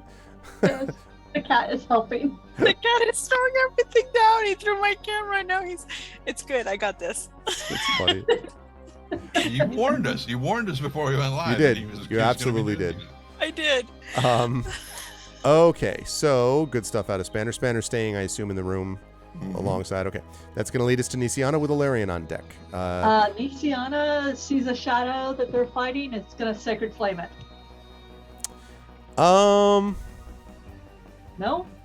Well, See anything? what I'm thinking about is that no, you can maybe see a shadow. I'm not sure that you're seeing it enough to, like, it's because you know you're looking. If you look at where you are right now, you're in the car, looking in your cabin, looking the long way. Literally, you see your sister battling something outside the hallway, so you can't see out into the hallway. I mean, you think about a train car. Ahead this way. I mean, with Marame doing defensive flourishes, I think that's a stretch. Okay. I think it's a stretch. Hold I my think. action. I mean, what you could do, but I don't know that Marame wants to do this. You could exchange places with her in Sacred Flame. Yeah, I can already tell you she's going to say no. What? Yes. Yeah. Let's Well, see. I do have actually, a recommendation. Oh, wait. I can. How's the spell called? Attack, assassin, and hallway spell. No, Oh, no. well, Shield of yes. Faith. Oh, well, that too. Oh yeah, Well, what were could you certainly do thinking? that. Spiritual weapon. I can't see, and I wouldn't be Doesn't able matter. to do You it. cast it where you are. It moves out into the hallway and attacks the dude from there. I'm probably going to shield of faith my sister. Yeah. Having said that, it is true that spiritual weapon can occupy the same space as a person, so that is a benefit of spiritual weapon. But shield of faith is certainly useful. At this point, I'm not certain. I don't know enough based on the fact that I can't see anything other than my sister got hurt, That's and that there perfect. is y'all are gangbusters on this shadow that I can barely see. Yeah. So I will cast Shield of Faith on my sister and give her a +2 AC. Oh, thank you. So she's got like that plus the 5. What is your effective AC on this next turn? Right now Marame? I'm at 24. Wow. Okay. It's like Galarian territory almost. That's Well, good. I need it. 'cause- Actually, I don't know what that's this above is. mine. No, it's a good call, Nisiana. Oh, wow. I think that makes total Thank sense. you. So it's basically as close as I can get it. And I think you don't really have a lot of places to move unless you want to jump out the window, Nisiana. So I guess you're going to be. Don't do that. No, she just my sister basically said, stay there. We've got this. And she's like, I can't see anything, so protect you. Okay. That will lead us to Alarion. And you've still got this guy who has been smacked around. Like, you're basically just watching the pinball of the guy going back and forth between Tanton and Marame. Pretty much. So yeah. he is quite hurt. Let's step in and try to finish him off. So again, 2 attacks. Okay. I said 2 attacks. And of course, for some reason. So West There River we Rat is suggesting Nisiana could Kool-Aid Man basically through the wall of the cabin. It's just, oh yeah. 13. You know, if I was playing Savoy, she'd totally do it. Yeah. That 15 will hit, the 13 will not, Alarion. Okay, actually, to make sure I finish this guy off, I'm going to spend a soul die because I'll just need to get a 2 or higher in order to hit him. Hey, Garlic. So what happens, I spend the soul die, I will roll a d6, and ideally turn that miss into a hit. That is. Hitting him So twice 2 for hits then. 21 points of total damage. Well, you'll be Nice. happy to know that Yeah, I 3 love the points idea left. that Tanton's like, perhaps you should surrender. And then Alarion's like, Vablah! And then he's like, well, so he is obliterated pretty much. Alarion just destroys him with that attack, and the assassin is quite dead. And Tanton's like, told you! The other one's like, I didn't even have a chance. He Not my fault. He says from the grave. Okay. Right. It's going to. Good work there, Alarion. Okay. Now, Alarion, he's dead. Are you moving anywhere now? Well, now I will step over his body because I still hear sounds of combat in here. So yes. Yes. And then what I would do is yoink to that way to see that Spanner, the bestest boy, is still struggling against this other guy. So yeah. Okay. But I can't do anything because both my attacks were used on that guy. That's right, anyway, and- not the smartest idea, but Spanner's probably holding his own. Also, and to be clear, it's a combat-rich environment in there because you see basically. So Tanton, you just see this guy get crushed, and the next thing you see is Alarian's familiar form kind of move in there, and of course, on behind you is Spanner battling against the other dude. So, okay, as we get to the top of the round, you can see now certain in the north end of this car, in the top of this car, doors have started to open, and people are peering out. What's going on down there? You hear one person say, and then one sort of dressed in a kind of smoking jacket, like a smoking jacket, but also like paisley silk robe type of noble. And as you come out, you can actually see that it is the noble who was speaking to Nisiana earlier, and says, "What on earth is happening out here? Oh my goodness!" And looks down to see that there's a dead, cloaked body on the floor. And It is a fracas. And basically says, "One must call for the guards," and heads off to the north with the robe flowing behind him, kind of flapping as he heads through the car to the north. Okay, that brings us to the top of the round. Now, with the strength born of desperation, the knife-handed, or whatever, assassin tries to strike a mighty blow against Spanner. And this time, at least is going to hit once, I think, with a 24. I will cast Silvery Barbs and look at him and say, I think you're going to try that again, and I need you to re-roll that d20. I don't know that you can see him through Alarian and Tanton, Mermaid. I can't? In fact, okay, I'm pretty fair confident enough. you can. Sorry. Fair Otherwise, enough. that I would have been the a great puppy. idea. It's all good. I No, like I the get puppy. it. I get it. I do too. Unfortunately, that's going to hit Spanner. So See, the first time Spanner's been hit, I think you'll be fine. let's find out. Well, this guy does do a lot of damage, but not as much when he's not doing the whole Not when he doesn't have sneaky. surprise. Yeah, exactly. Right, exactly. Okay. I know how sneak attack works. Yes. Okay, so that is going to be 6 piercing damage. Now, to Spanner. Question, is Spanner immune from poison, resistant to it? Anything or no? He has. Isn't he Put it in completely- chat. Conditions: he cannot be poisoned, charmed, or exhausted. All right, well, that's convenient then, because this poison does absolutely nothing to him. So, That brings him to 31 out of 37. yeah. Okay, that's going to, let's see, so he's going to do that. That's going to bring us to Merame. You were up now, and Alarian is in front of you, as is Tanton. And, of course, you have Nisiana to the right. A crowded hallway. Yes. Okay, so I can't see I can't reach the guy No. to stab him, basically, right? No. Okay, so I am pretty mad at all of them. So I am going to. Yes, I'm going to cast Dissonant Whispers because he only needs to hear. Okay. He doesn't need to see. Yep. I'm going to cast it at level 2, so he needs to make a Wisdom saving throw at DC 16.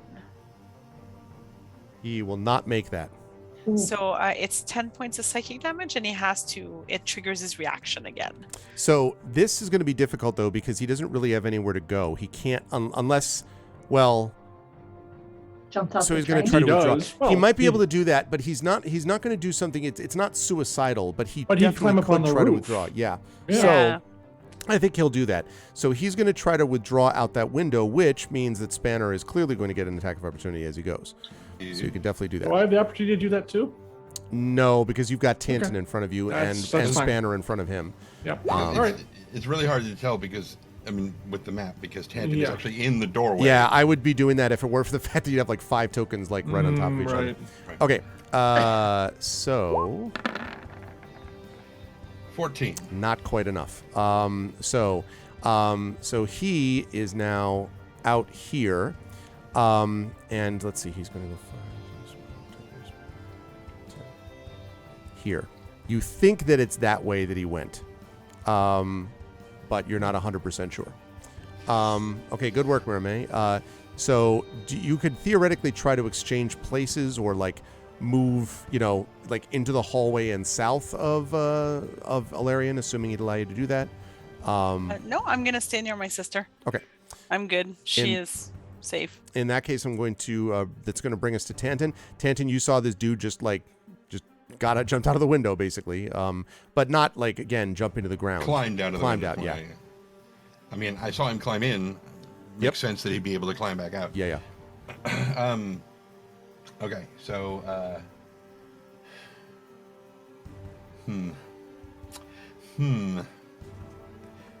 so is he just right outside the window? Don't know. Yeah, well, you can't see him, so he might be right outside the window hanging on or Okay, something. but if I saw him go out the window, did I see which way he went? As I said, I believe you think you saw him going to the north, like to the left. Okay. But, all right. so yeah. Then Tanton is going to step out into the hallway and start moving north and go to the next cabin, and not even bother knocking. Well, I mean, he's going to bother knocking because he's going to open the damn door, and if it's locked, he's just going to bang on it. If it's not locked, he's opening and going in.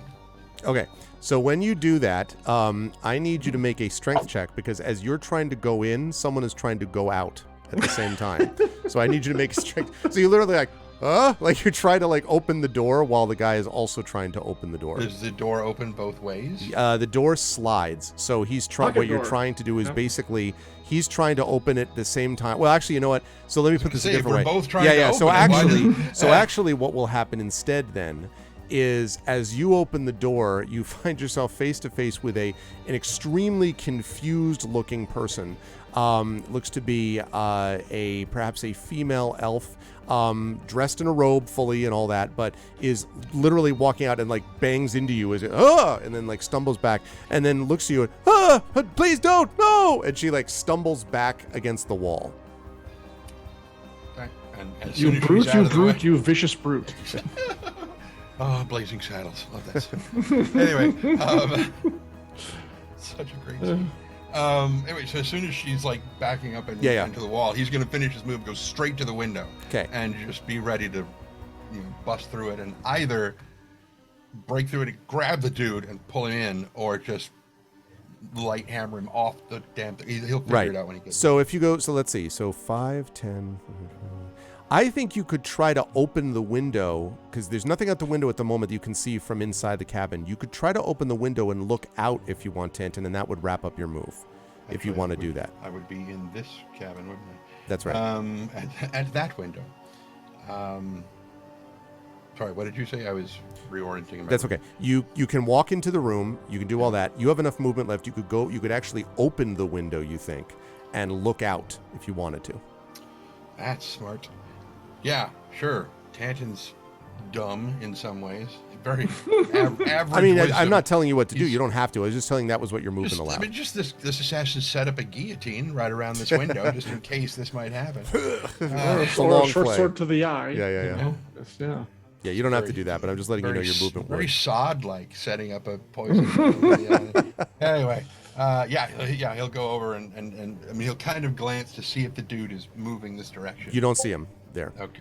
All right. Yeah. So he'll open the thing and. So again, as you look out to the right, he is not there. To the left, he is not there. Make a perception check. Oh, this will go well. His perception sucks.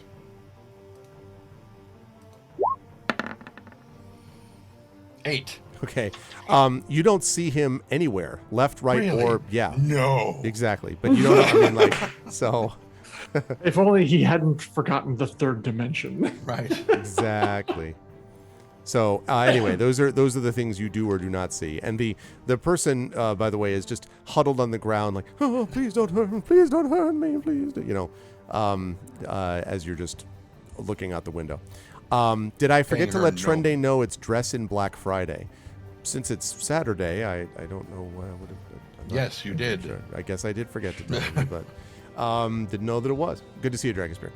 Okay, that is Tanton. Now we have Spanner. What does Spanner want to do? Spanner is Leap out the window, right? Go gadget doctor. Right, if only. Like his repair panels open up and all the little arms just Right. Yeah, suddenly he's Doc Ock, See, the you dog, got right? it. Exactly. Like, Yeah. That's come on, man. That wouldn't be creepy at all.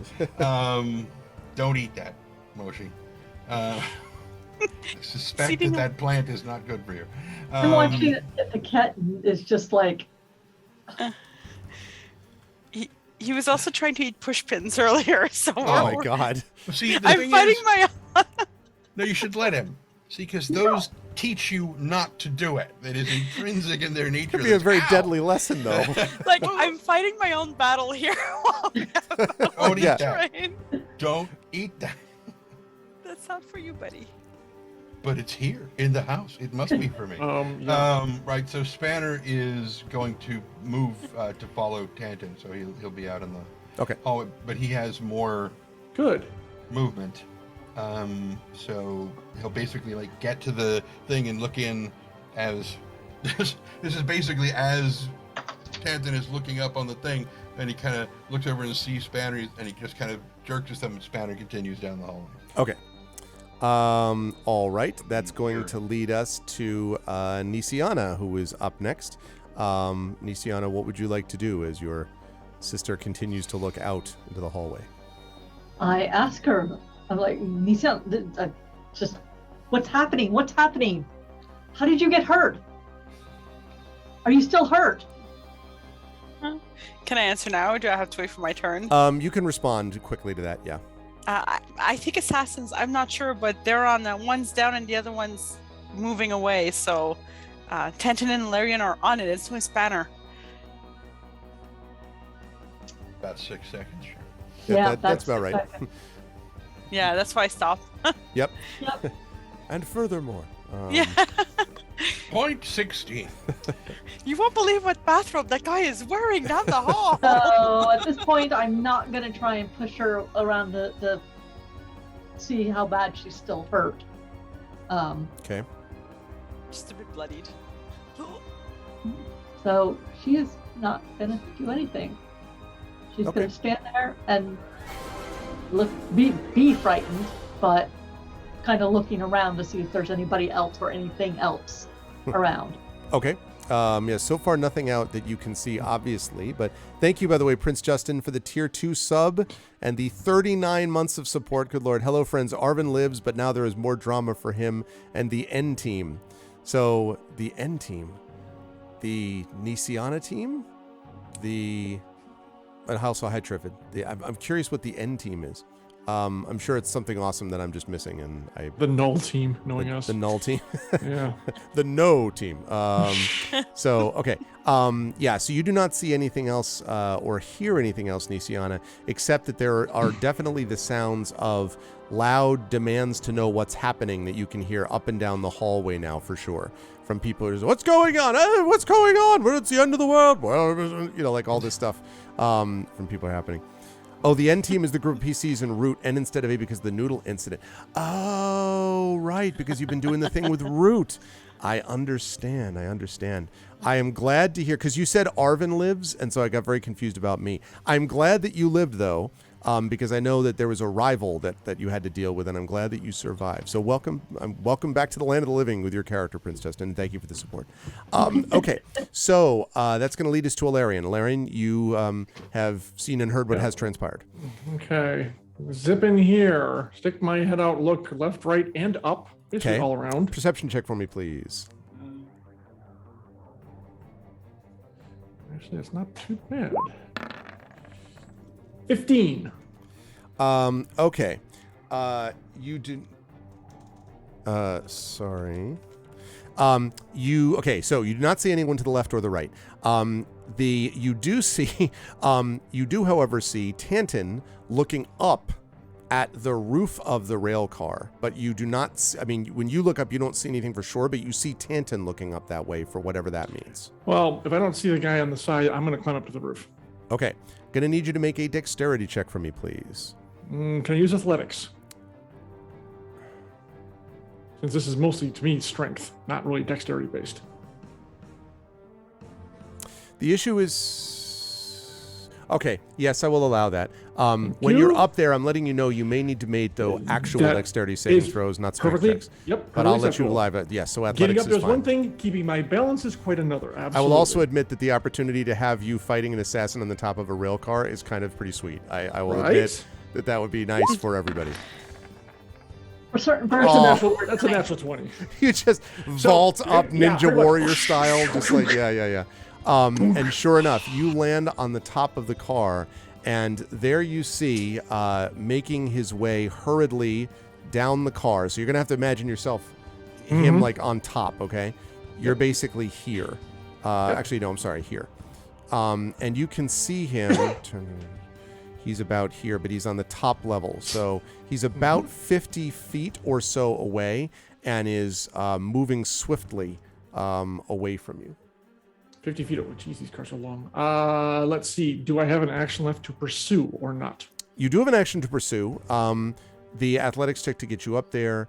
I'm going to say you can move half your normal movement because it does take something to, despite your amazing athletic check, to get up on the roof. Sure. So if I dashed, I could move my usual 30. That's right. Yes, actually. Half and then back to 4. So I would So like that to would do get that. you here. And then that's where I'd like to be. Okay. So go ahead and move yourself there. Like right there. Yeah, that's good. All right. Okay. And Tren, you were away when I was talking about this. So they are on the roof of the car. I know Spanner is not. He's below. So the assassin and Larian are on the top. Yes, they are raising the roof, so to speak. Okay. Let's see. It is the top of the round. Now all hell is broken loose inside the car. There are people now out in the car asking what's going on. There are all sorts of eventually a thing goes over the there's a command that goes off over the speaker within it, which basically says, "Please remain calm and stay inside your cabins. We are addressing a situation in the hallway. Please remain calm and stay in your..." Like, everybody's paying no attention whatsoever as this is happening. Meanwhile, the assassin looks over his shoulder and sort of catches sight of you, Alarian, and is going to 10, 20, and is then going to attempt to leap over to this next car. So we're going to see whether he can do that. Okay. It's a good jump. Well, so he attempts to make the jump. Let's see. Okay, well, he makes the dex saving throw, so he isn't going to fall between the cars, but it does mean that he's only going to stop here. So he stops here, and he's basically on his hands and knees at the moment. Having run that way and then jumped, so 10 to their run, he is going to turn and fire a light crossbow bolt at you, Alarian. That's it. And is going to critically hit you. Oh, Jesus. Well, that's convenient. That's not very nice. Is it? Well, it's nice. convenient for him, Yeah. I guess. Let's see. That is going to be 11 points of piercing damage. Well, But he I doesn't know get- you have doesn't- armor stuff. Yeah, the armor's going to take all of that. At least he doesn't get sneak attack or that bullshit. So yeah, Okay. that's so good when it's used against me. When I'm using it, oh yeah, it's all fair, combat and everything. But no, so yeah. Okay. And because that was all taken by your armor, you're not going to have to make a saving throw because of the poison or anything. So it's taken by your Indeed. armor.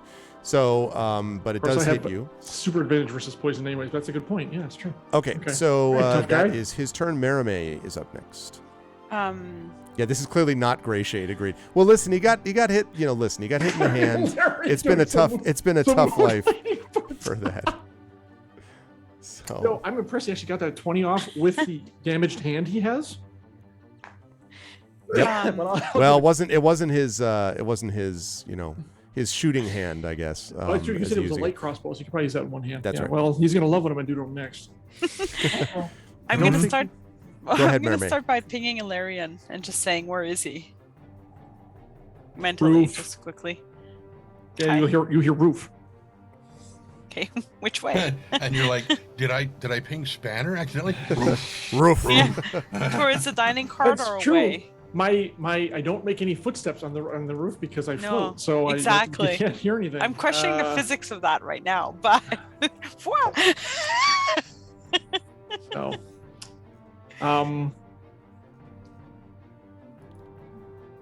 heading towards. I can tell you heading towards the engine. okay. So which is the front. So I would walk. I'm not gonna jump out. Am I? I don't know. I don't know. Are you? Am I? Am I You going? are, you are Mary May Hawksmoor. I am Mermaid Hawksmoor, and jumping out onto a roof would be pretty fucking sweet. Oops. got excited. I'm Aralina Flynn.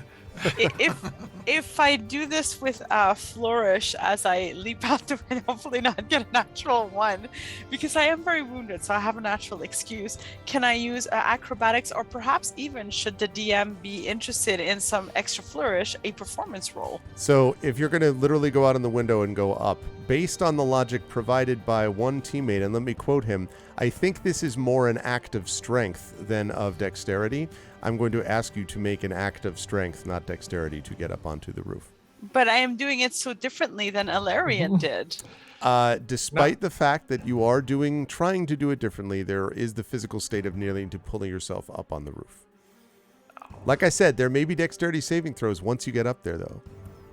I mean, I'm not going to rules later this, but typically, if someone has either acrobatics or athletics, they'll allow them to switch whichever one is better. No. Okay. There's some are strength based and some are dexterity based. I tried bought your mine. argument that this is strength based. Thanks, I I appreciate won it. the argument, so I'm not really going to feel too badly for you. Sorry, but yeah. Okay, let me just see one thing, and then we're gonna have some fun. I just don't want to fall off the train because No, I wouldn't want you to fall off the Then train either. don't. Yeah, exactly. Don't. There's And no at point chat, there. if you want this person to get inspiration, you know how to do it. And may I suggest one way would be to support the Gray Shade Kickstarter, which I have given everyone.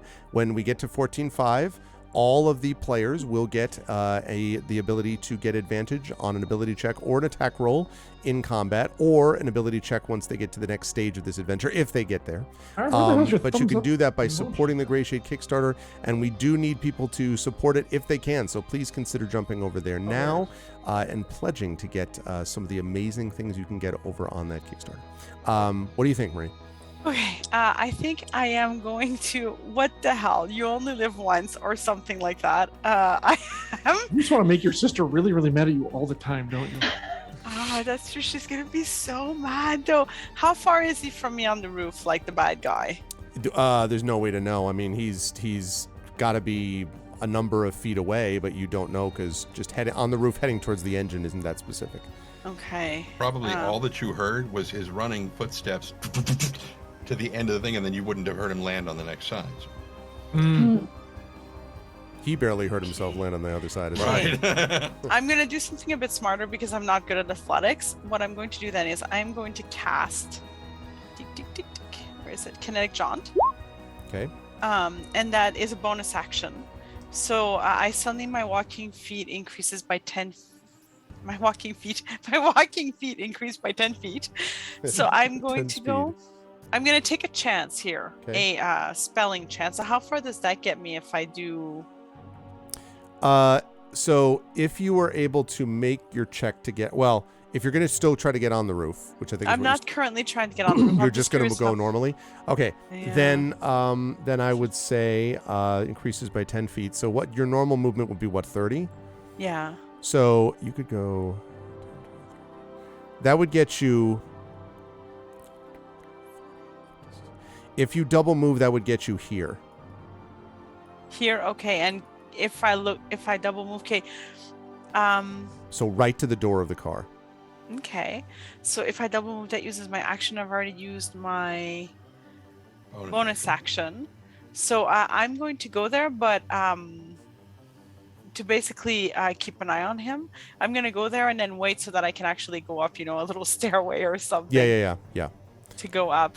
Okay. And I'm not going to make myself, like, if there's a door there, I'm just going to stay behind the door immediately so that I don't get killed by. I am going to have you make an acrobatics check on the way, because the hallway is now crowded with people, including a bunch of people who were like, ah. But So- look at my You can kinetic move through jaunt. the space of another creature. Oh, that's right. So you just zip that way. Okay. Yeah, you're just like. I wonder what happens if there was a person on that side of the hall. No, it's okay. You get to the other side. Yeah, exactly. You are shunted outside the car, and Nisian is really unhappy with you. No. So that's fine. Yeah, I forgot about that. So you can get up to here with no problem then. Oh, so hang on, I'll move myself. Mhm. There I we think go. it's just inspiration. If you say inspiration-have, Prince Justin, that would tell you. Exclamation point, inspiration. Yeah. Yeah, dash F. And as I would go, I would scream back to Nisiana, see how I didn't try to climb on the roof?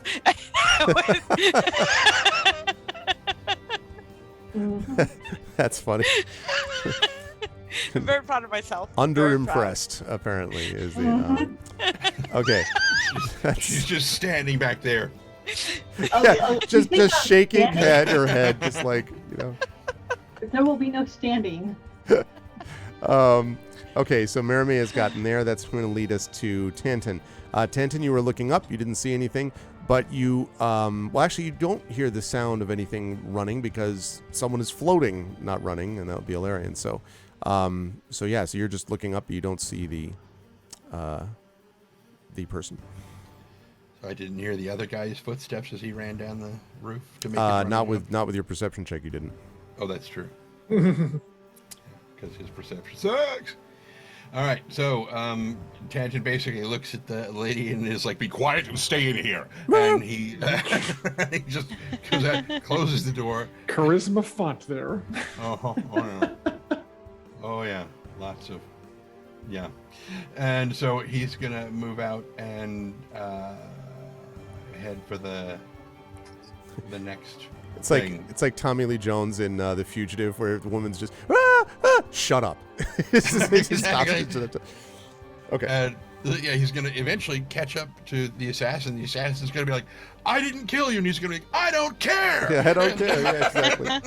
This totally is. We're just redoing The Fugitive. Okay. Yeah. Okay. So I'm sorry, Tantan. So you said you are. He's basically going into he's checking each cabin until he has a reason to know that they're on the roof. Okay. So then if you go up to the north and go to that next cabin, you can see that Merime is right to, like waiting, looking out the door. And this cabin door is currently locked. So you could try to, Kool-Aid man through it or something, or the equivalent. But I would not have much of an... Gesundheit. Thank you. It was a very burbly sneeze. I would not probably have much success with that because his strength is so low, but Spanner can rip that door apart. So basically he's just going to tell Spanner to do that? Open it, yeah. Okay. All right, so Spanner, I guess Spanner was going to be damaging the door, basically. Okay, I'm going to have Spanner make an attack. This is an easy one, obviously, since the door is not moving. You're gonna roll a 1. Yeah, I was gonna say that, just bangs his head into the wall. 20. Yeah, that will hit. And 7 points of force damage. These are a bit more sturdy, Rudnell.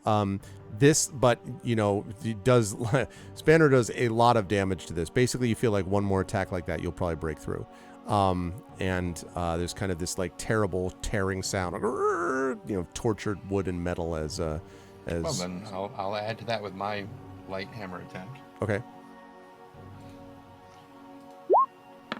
With a natural 20. Wow, okay. You are very upset. Yeah, seriously. Get this door. I hate wood! That's why I didn't build him out of wood. Home Depot this. So that's a total of... I could just look at the damage on the thing. But for some reason, I just feel compelled to roll it again. So 9 points of bludgeoning damage. So basically just tear and then bam, so the door is just blown open. And as you come in, you can see what you must assume, there's something shivering and huddled in a lump under the blankets on the bed.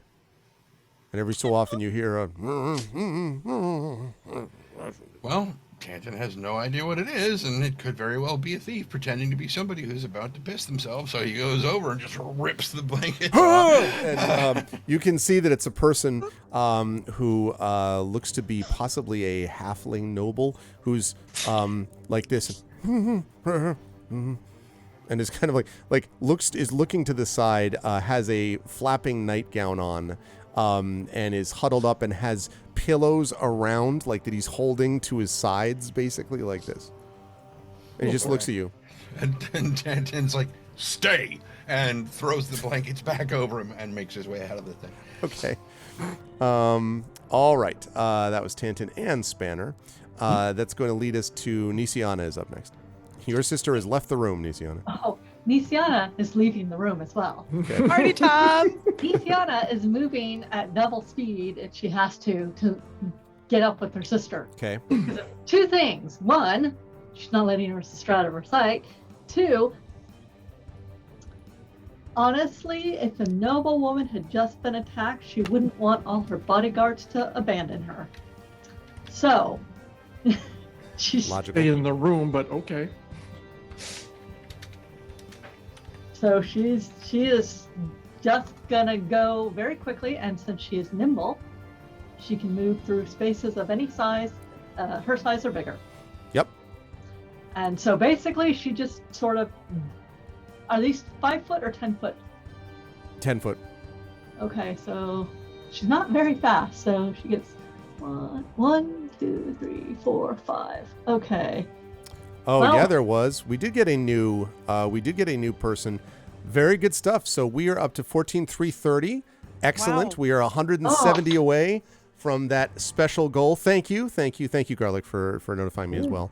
169 backers. I'll avoid the meme. But we are $170 away, folks, from getting a benefit to this party. So let's keep going. Yes. Let's roll. Let's rock it. Let's keep making it happen. Okay, Nisiana, you have nimbled your way through so far, and you see your sister is staring through the glass window at the end of the door, like looking out at something.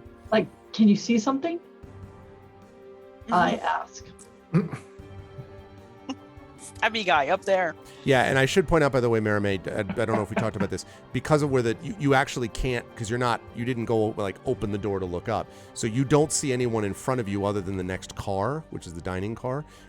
So you can't actually look up on the roof yet and see it from where you are. You can just, because you think about the angle, like you don't have the angle for it. But there's nothing in front of you, like in the dining car, other than just the car itself. So that would be my answer then. But I would ping back telepathically, going, Ilarian's on the roof chasing him. And the last of the buffet is still up, so. I feel peckish. You see the spread, like, for the next day, like, oh, No. leftover turkey. No, okay. So, Nisiana, what are you, because you moved all the way up there, so you're just good? I'm good. I'm going to be there. I'm going to be basically around my people, which is at this point, me and Tantin and Spanner. And since I know Larian is up and my sister is there, Yep. I'm looking around to see who else was hurt. Tantin, did you get hurt? No. And I can't Yeah. feel Spanner, so. You also, by the way, Nisiana, can look and see that the door right to your right, the cabin, has been utterly obliterated and is lying in shards on the ground. And you vaguely hear from inside that room, you hear the sound of someone from inside that cabin. That means they're still alive and thus probably not bleeding out. So, What's up, There are Rick? probably fluids leaking from them, but it's not blood. well, it's basically the trauma thought is they're still making noise and it's not Yeah. super painful noise. Therefore, I don't have to stop and heal this person. Seems legit. So I am here and just waiting, and just like who attacked? Why? I'm asking generally. So maybe me and Tantin can answer because he's very angry. I'm sure I've noticed he's very angry. Well, the door would indicate something. Yes. Yeah, I really wish I could have done a Tantin-sized, like Kool-Aid Man door through. But, okay, so that leads us to Ilarian. Now, the last I heard from Ilarian, I heard that, quote, I'm going to do something crazy. So I want to see what this crazy is. I mean, Actually, after looking it up, it's not as crazy as I thought it was. oh, gonna be. okay. So basically, I'm going to do a running long jump to make sure I clear the cars. I mean, we didn't look it up. We can still presume that it's crazy. Yeah, that's true. I mean, if you want to pretend that it is on the top of a moving train, so there's a little bit Yeah, element a of very craziness. fast-moving train. That Yeah, you're not but, actually in contact with. Yes. Yeah, well, That's But true. You leap up and just like As long as I move 10 feet immediately before the jump, I can jump up to my strength score. Well, if you guys don't remember, my strength score is 18. Now, of course, I'll be running faster because I'm actually trying to do something here. So here's the crazy part, Arv. All right. I'm excited. I am doing the long jump. Okay. However, I want to do the long jump into the assassin because remember, I'm 620 pounds of mass. Good God. All right. There is no way Wow. he will be able to like stand up against that. You're gonna do the trampoline, the hippo trampoline that I'm gonna Pretty much. actually write about. What's up, Don Cairo? No, not 18 meters. No. It's good to see you, Cairo. How you been, I mean, man? 18 I yards. wish. 18 miles, just over yes. the whole train. Look, 18 hectares. Let's get it right. Ooh. 18 feet, folks. 18 feet, which, look, I can't even do like 6 feet. So that's like, yeah, that's crazy. So that is the plan, sir. Okay, I'm excited for it. I'm happy to be a part of it. I'm sure you are. Okay. At your DM's option to succeed on a Dex 10, DC 10 strength check, athletics, to clear a low obstacle, no point in order to jump to the hedge or low wall, whatever. Otherwise, you would hit it. But the train, I'm assuming you're going to make me make a basic DC check to get across the space. That is correct, and also Okay. to land it on the assassin. I'm very excited for this to work. Now, I still would request the inspiration point, just to make sure. I mean, I do have a pretty good athletic score, I guys. will It's not that bad. inspire him. Oh, Yay! I will All inspire.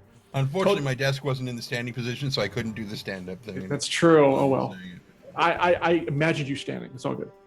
So yes, and you and they will go full speed before doing the jump. Now these are 10-foot squares or 5-foot squares? 10-foot squares. 10-foot squares. All right. So I will need to be in the square over her, not, and yeah, that'll be fine. Okay. So yeah, full speed, literally here. I will see that. Jump, land on him. It'll be amazing. Okay, Let's here see we how go. this works. I can't wait. All right, advantage and bam. I'll Okay. pick that 18. Yeah. So you Yes. do in fact clear it, and now you're going to land directly on him. Now, Yep. let's see, 600 pounds. And Mary saw that from the window, right? So she's like, oh. Yeah, because you do see like right over. She reaches it. It's like a Free Willy moment. Reaches up to touch him. So let's see. It's gonna go straight through the roof and into the car. Well, this is exactly what I'm calculating now. It's literally exactly what I'm calculating. Now, Nice. these are built strong, Yeah, but they not gotta be pretty necessarily so tough. much the dining car. So I've got to think about that. Ooh. Before, as they jumped, Illyrian didn't realize it was a glass top dining car. Like, That's exactly what I was about to say. I told you this balsa wood dining car would never work. look, then nothing ever happened to the train. Per I love it. I love it. And if I pound land on him, so weight. much the better. It'll be relaxing. Nothing ever happened to the train, dear. You'll be able to get a nice nap, dear. Ugh. It let's is That see. laugh. fat man who came barging into my cabin and ripped the covers off. Let's see the 40. What is going on? I'm going to write a stern letter to the conductor. Okay. So I am, thanks to the consultations with the power of the internet, I am going to have you roll 6d10 points of damage. Now we're gonna see. I'm also going to allow him a dexterity save to roll out of this and take half damage on this attack. Essentially, on Yeah. this attack. Cunning So- action. I mean, Wait, I'm sorry. 6D. Okay, no. Why am I complaining? Remember, Rudnell, Uncanny 600 pounds, and he was running before he did this long jump style.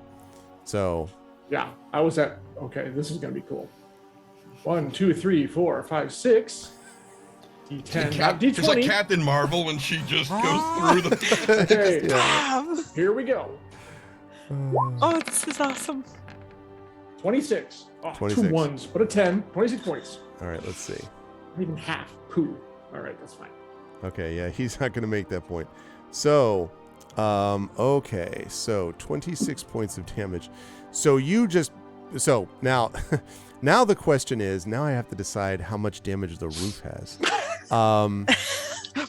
I don't think the roof was designed to take this damage at all. love it. So I think basically No, what that's true, happens is yeah. you hit him, he takes 26 points of damage, and then the two of you smash, like through the roof and land right on the dining room table. So I want to be clear that love it. Merime is like looking through, and all of a sudden I don't see what the as just the like, you know, you see him plus Valerian hit the table, wood splinters and goes everywhere. Now when you hit the ground, he is going to take additional damage.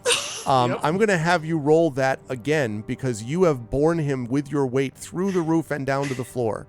So I would like you to roll an additional, let's say you're not going to take it twice. So say 3d10 this time. I was about to say, yeah. Let's say 3d10. You were also going to take damage, my friend, I from having understand. Oh done yeah, this. no. Yep. Absolutely. Vertical Okay. Kool-Aid Man attack. They 3D10. landed on the buffet table, which has all the knives laid out. So Yeah, he did At it 26 again. points of damage. Crush. 8, Okay, so you... 10. Okay, so now you were going to do that. Didn't Now even you- need those other 3 dice. Yeah, exactly. So that was the damage that was done to you. Let's see. That was done to him, rather. I think That's I'd done to probably him. I'd take half of that. Yeah, exactly. He actually cushioned your he fall. broke your fall. He did break my fall. Yeah. So you're going to take 13. Now, how much of this is going to... All right, 5 is going to take the armor's going to take 5. So it's down to 5 out of 21, right? Yep, and I will take the 8.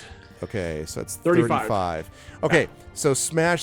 So you hit the ground. This is truly one of the greatest things I've ever done in any game ever. So you hit the ground. You have completely. You just hear this groan and then the last breath of a creature who has been crushed to death underneath you. And as you look, there is this slight sound of wind blowing in from the roof above you. And as we look up, you see someone on the other end of the dining car. It is a servant with a tray who just stares and then goes clang, and the thing drops to the ground, the floor of the car. And that's a good spot for us to take our break, chat. You have been watching so far day 22 of D&D with Infinity and Beyond.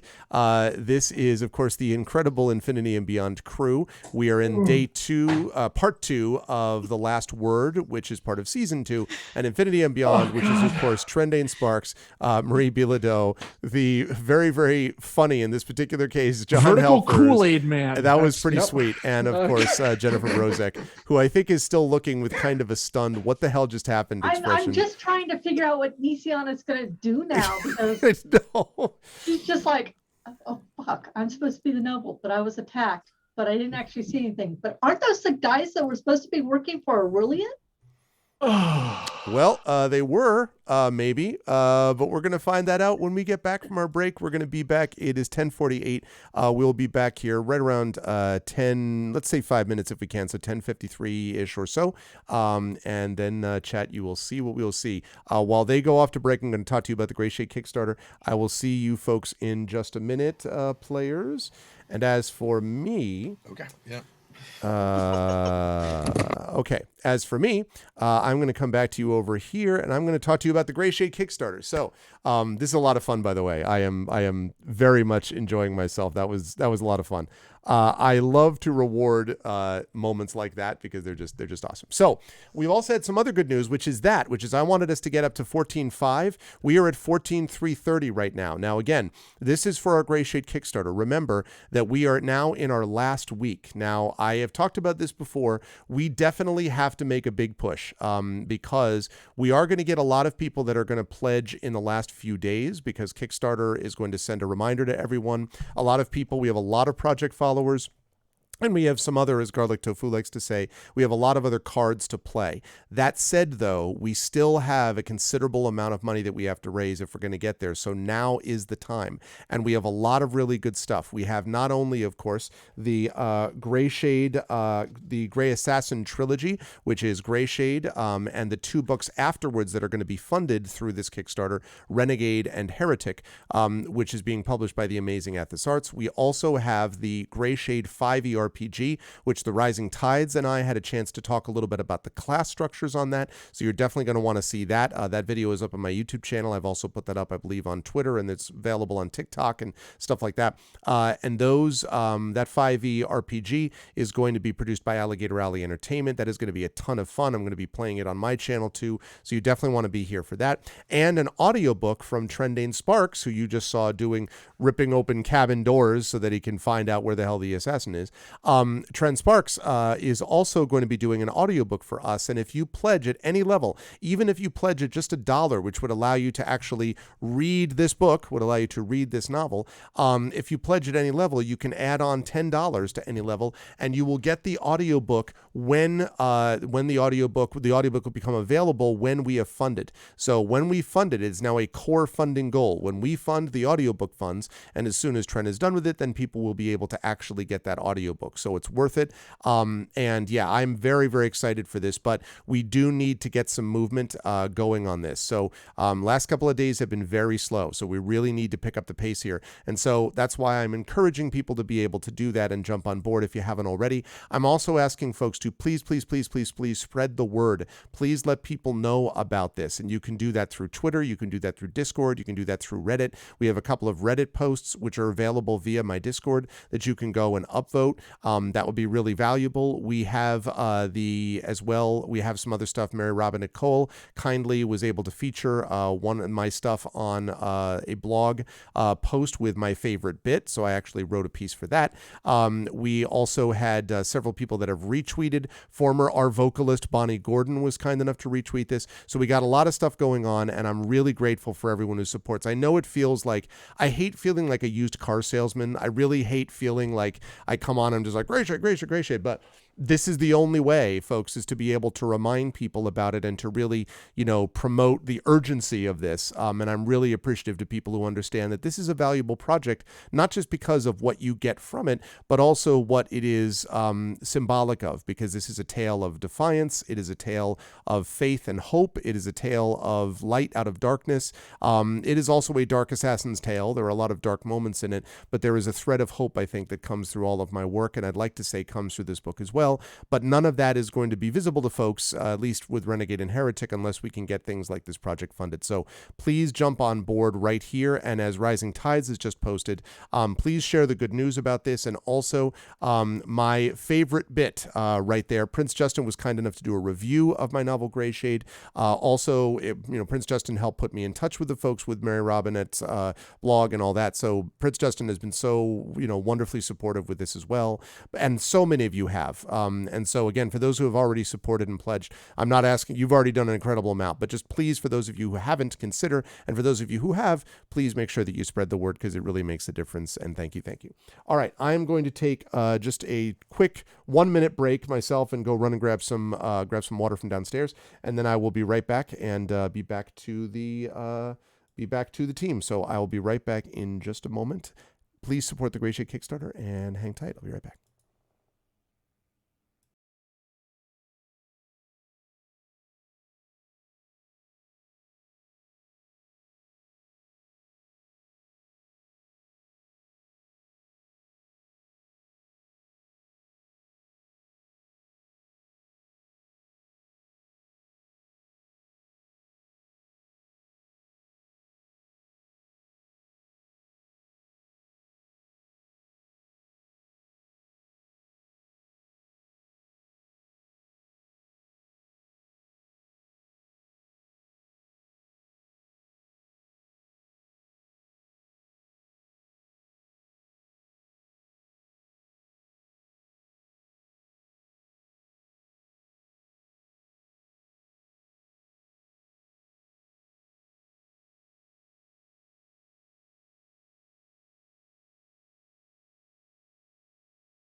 Okay, and we are back. Welcome back, everyone. I hope you had a chance to catch your breath. That was a lot of fun. Was very, very pleased. I need to remove this figure. I think that person is not appearing in this picture. If you have a red smear somewhere, that would be great. They're a pancake. Yeah. Right. Is that ketchup or is that something else? Yeah. Chunky salsa. How about I actually go to where I can actually see all of you? There we go. Because I'm over there now and inside the train again. So as you're all sort of staring at each other for a moment there, Hilarion, and you're on top of this sort of squished person. The car again. There are people in and out of this cabins who are sort of like, like, what is going on? I demand. And then you actually see hurrying forward what look like basically the equivalent of security guards is what you would guess. And I think that this is probably the person who would see that would probably be, I think, Tanton, because it's not coming from the dining car side. Well, no, I take that back. Yeah, they are coming from the north. So, and they are being led by the nobleman that you spoke to, Jovi or Kraken. And Jovi comes down and sort of stops. Valerian will stand up before they get to him. Okay. Yeah. And he sort of comes in and, and looks kind of like sort of shocked and says, this is, and the servant is kind of like gradually moved to the side of the car, over to the side of the car, and the guards kind of step up and come forward, and one of them says, what happened here? Says to you, Ilarion. Now, the only one who can hear this so far is Ilarion, because he's in the dining room car. Tanton, I imagine you're going to go forward in a minute along with Merime and the rest, but... Maybe, but I have two things. Okay, One, sure. I need Tanton is going to point back at the other body and look at Spanner and be like, guard. And Spanner is going to go back and basically stand over that body and not let anyone get near it. Okay. So he'll be back a little bit further back in the car. But Tanton... by the way, please note, if you would note the Kickstarter amount, 14.5, baby. Let's go. Yes. So 14.5. So we have hit 14.5. Yes. Excellent work. Thank you to whoever did that. Thank you. Thank you, Garlic Tofu, for notifying me. So the that benefit means that we get is 5 electrum pieces each. Oh yeah. that's right. That's what I'm talking about. Okay, you all get free copies of Gray Shade. What do you mean? It doesn't even exist in this world. No, that doesn't happen. If Gray Shade had been the one in that car, you wouldn't have had it. That would not have been. That would not work that way. How does it feel, Ravel? Everyone now gets to jump in meters. No. So first of all, thank you, everybody. I'm going to set a new incentive in just a minute. What it means for the party is that you are going to get an advantage to your next ability check. So now this is not something you can hold on to. This is going to be an ability check or a saving throw, I'll say. So ability check or saving throw, you will get an advantage on that because of this. So please note that that's separate from inspirations and things like that. Okay. You cannot, however, get advantage from inspiration and advantage from the ability. You can't do that twice on one roll. Okay, so just be aware. This is like separate of, you get to do this, but you don't get to get inspired on top of it for that check. Okay, so thank you very, very, very much. So much. I'm sorry. I just wanted to finish by saying for the incentive, when we get to 15,000, and oh my God, would I love to get to 15K tonight. If we get to 15K, then I will additionally give the party a piece of very valuable information for the ball they are about to arrive at, if they can keep from taking the car down with them first. But assuming the train car survives in some functional way, then they're going to get a piece of information that will be an advantage to them once we reach 15,000. Thank you so much for that. I've recorded it, sending it to my lawyers now. Great, Critchwich. Thank you, everybody. Seriously, that really helps us. Let's keep it up. We really need this momentum to continue. Now, sorry, Trent, on you go with what That's okay. Second thing, the servant who came in with the tray. Yeah. Please tell me that there was a very poorly set flan on that tray so that when it hit the ground, it just... Yeah, like it's everywhere. A souffle. Yes, it's very much a souffle car now. Okay, cool. Exactly. Awesome. All right, please continue. Well, Cairo, listen, it is comforting to hear that the passengers that arrives in some functional way. I mean, a certain Starforge just crashed through the roof, and Tanton and his mechanical dog are ripping open cabin doors. So I don't know. I mean, this is, this you have to talk to them. So anyway, so they come through and the guards step up to you, Ilarion, and what's happened here? So they will give the guards their most, not a haughty stare, but usually it's pretty cold and emotionless anyway, so that's perfect. Okay. I just had to tweet that out real quick. Hang on. So, and they say, unfortunately, I really wish I had the voice this time, but I don't, but I'll have to make do. My lady was beset by assassins who attempted to kill her on your train. I might indeed ask you what is going on here. And they kind of like, so they were like, what? You mean that one of the nobles has been attacked? And so Correct. Jovi kind of looks over and with the most supercilious tone of voice and eye roll says, I believe that is what I was trying to explain to you. And the two of them are like just withering, right? And what's up, Optic Nerve? Good to see you, man. And the two of them kind of are like, Old home night. yeah. So the two of them are like, we need to secure the area. Please, our apologies. Go talk to. And so they sort of like, one of them goes off to the north side of the car. The other one moves towards you, Alarian, and says, if you'll excuse me, I need to secure the car, the occupancy car down below. Alarian doesn't even respond and just turns and starts heading back to the other car. Okay. And so you hear behind you, yes, indeed, thank you. And then walks forward and then stops and is like, and starts to say what happened. And you hear as the door of the next car is shutting behind you, Alarian, you hear him saying what happened. And then you hear Jovi saying, well, what do you think happened? And then the door closes. So the other guard has not yet come through. Now, I'm going to ask what the rest of you are doing, Merime, as Alarian enters that car.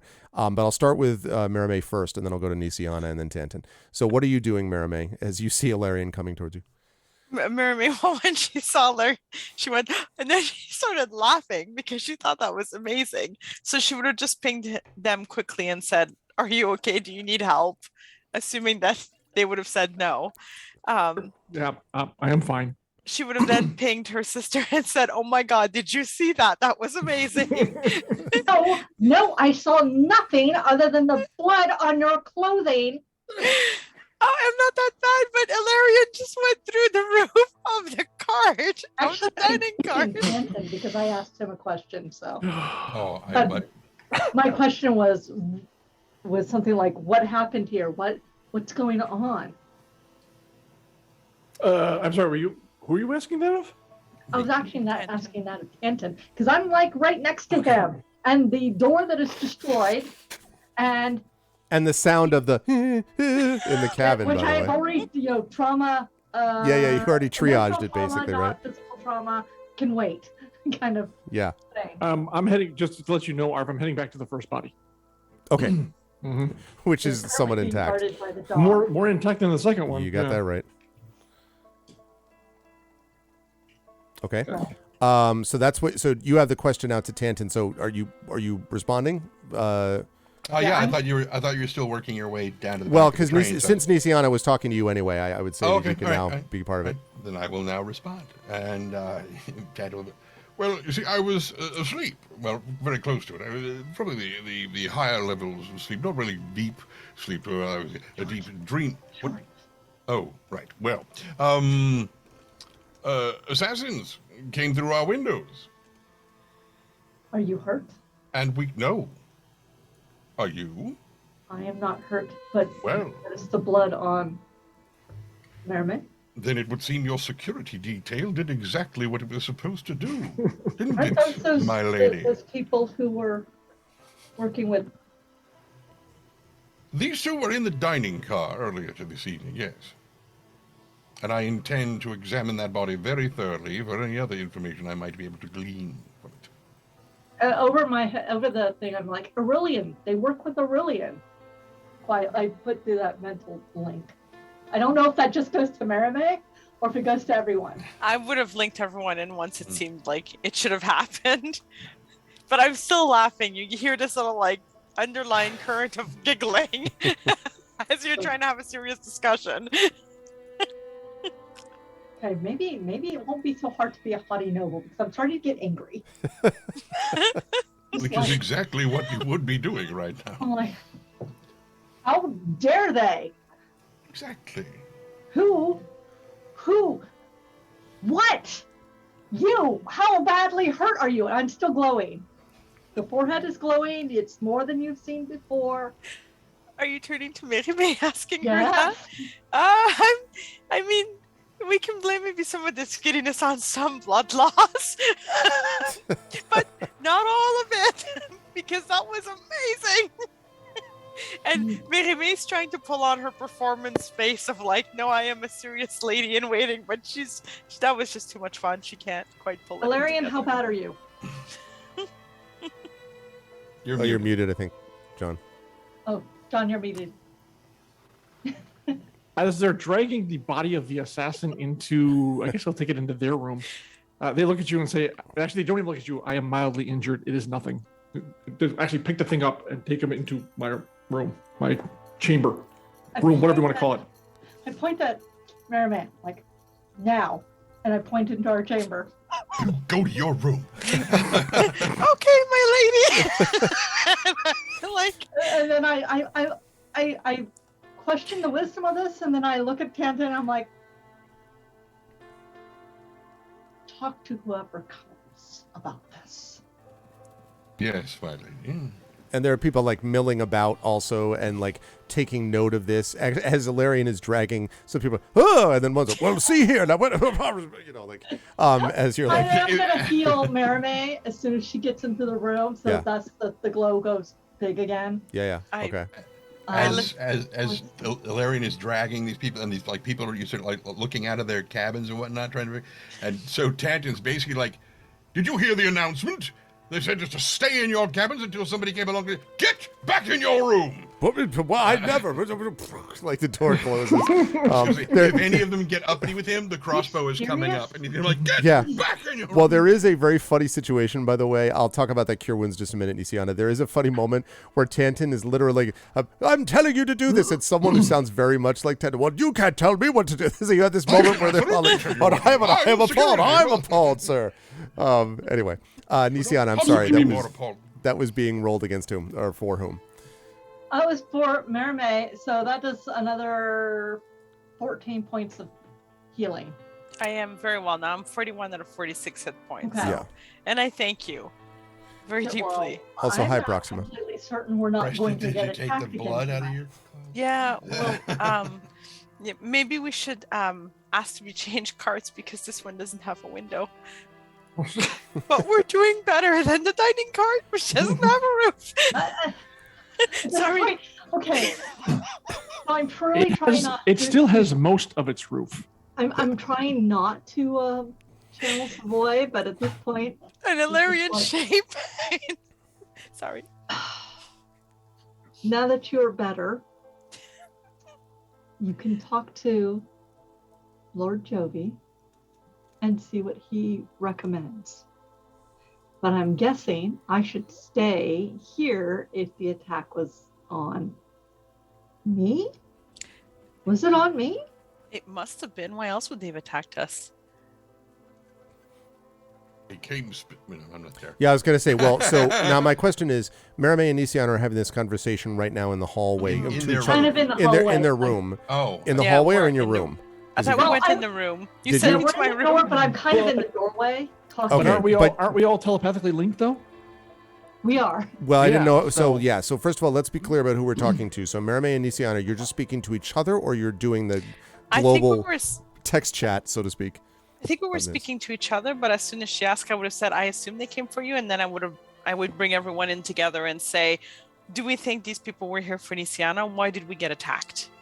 Okay, so just so I can be clear on this, physically, Ilarion is in the room. Tantan is going to be right there with him, I assume, right, Tantan?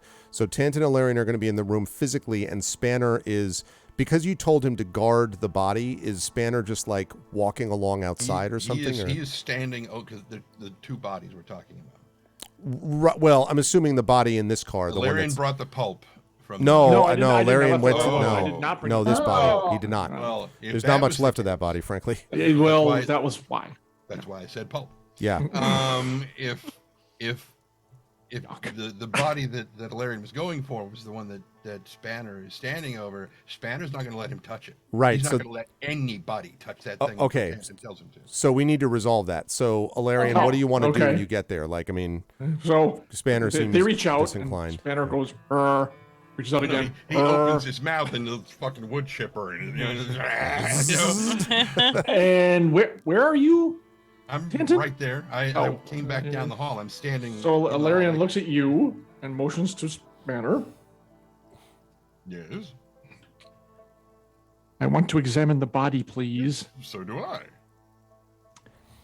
Your companion is in the way. Well, of course, I told him to guard it. Now tell him to stop. Oh, right. Well, he Should just not have kind of- taken 3 sentences. Okay, so now Actually, no, I the don't- I three mean, of keep him in the you. room. I'll just do it right there. I don't care. Well, I was going to Spanner say, stay do you with do it? us? I'm sorry, Jen. Do you do it right there with all of the other people in the hallway, or do you going to bring it? Oh, I believe that Tanton told them all to get back in their cabins. He so did, shouldn't but be they in the continue. hallway. A couple of them keep sort of peeking their head out, like whack-a-mole or whack-a-noble, I guess. If there are at least 2 other people besides the party members who are No, I'd witnessing say in the just hallway, one right now, sort of looking out. So stand up, look back at them, go inside. Zoop, and Now. I door was gonna closes. say, if that's not enough, Tanton's just gonna. Yeah, no, that was and enough. And the dragon mark tattoos are gonna Yeah, start yeah. glowing. It's like, get in your Okay, room. so now it's just you in the hallway, right. Nisiana and Mirame in a room in their cabin. Oh, so wait, where are you two? You're not in the hallway anymore? I'm in the doorway. Marame is in the Which room. doorway? There's I like. got sent to my room.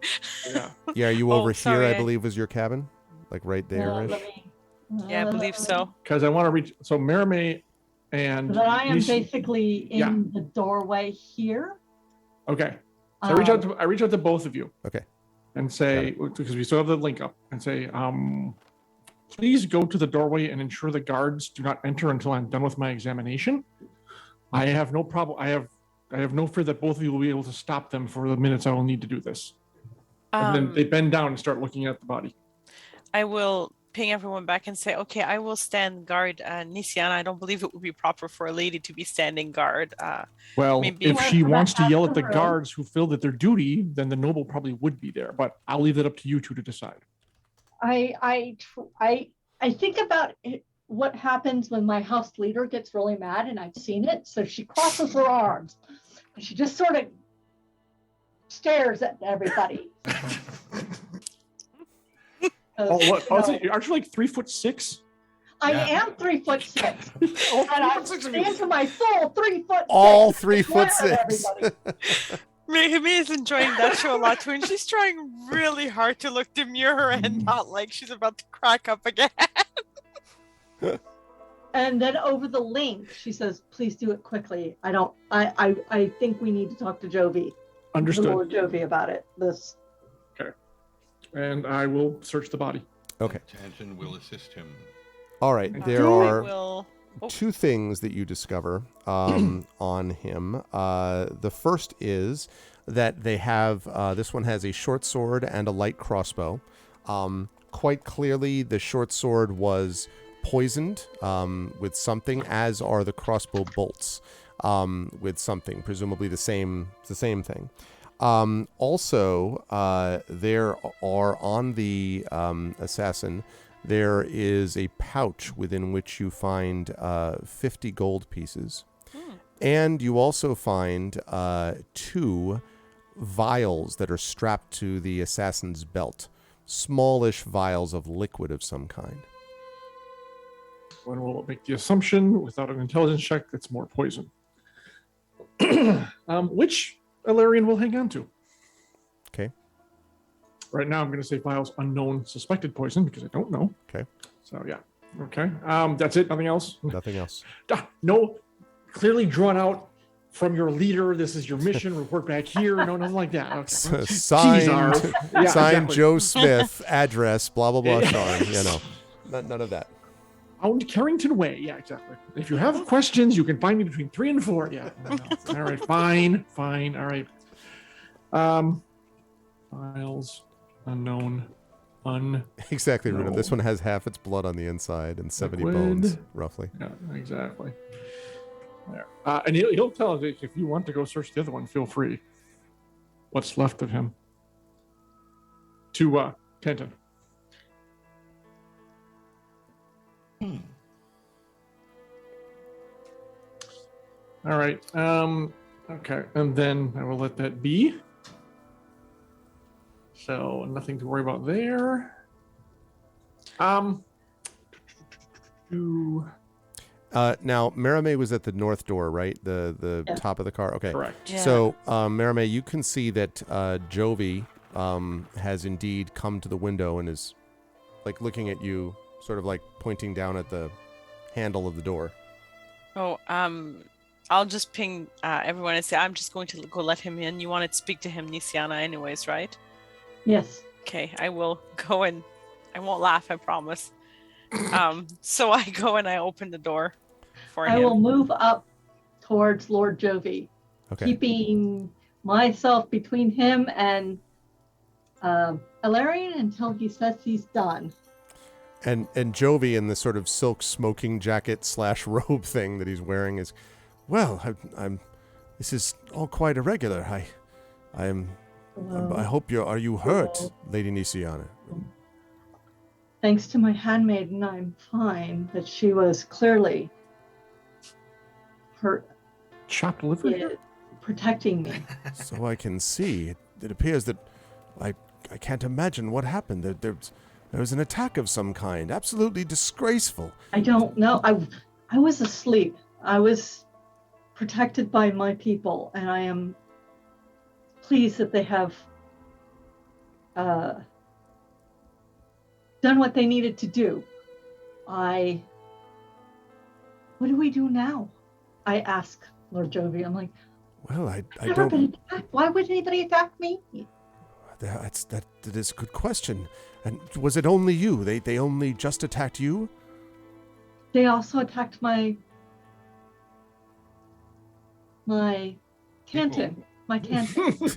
He stares at you. You're what? I mean- like the guy. My My guy. my- And he says, he's in charge of Spanner, my puppy.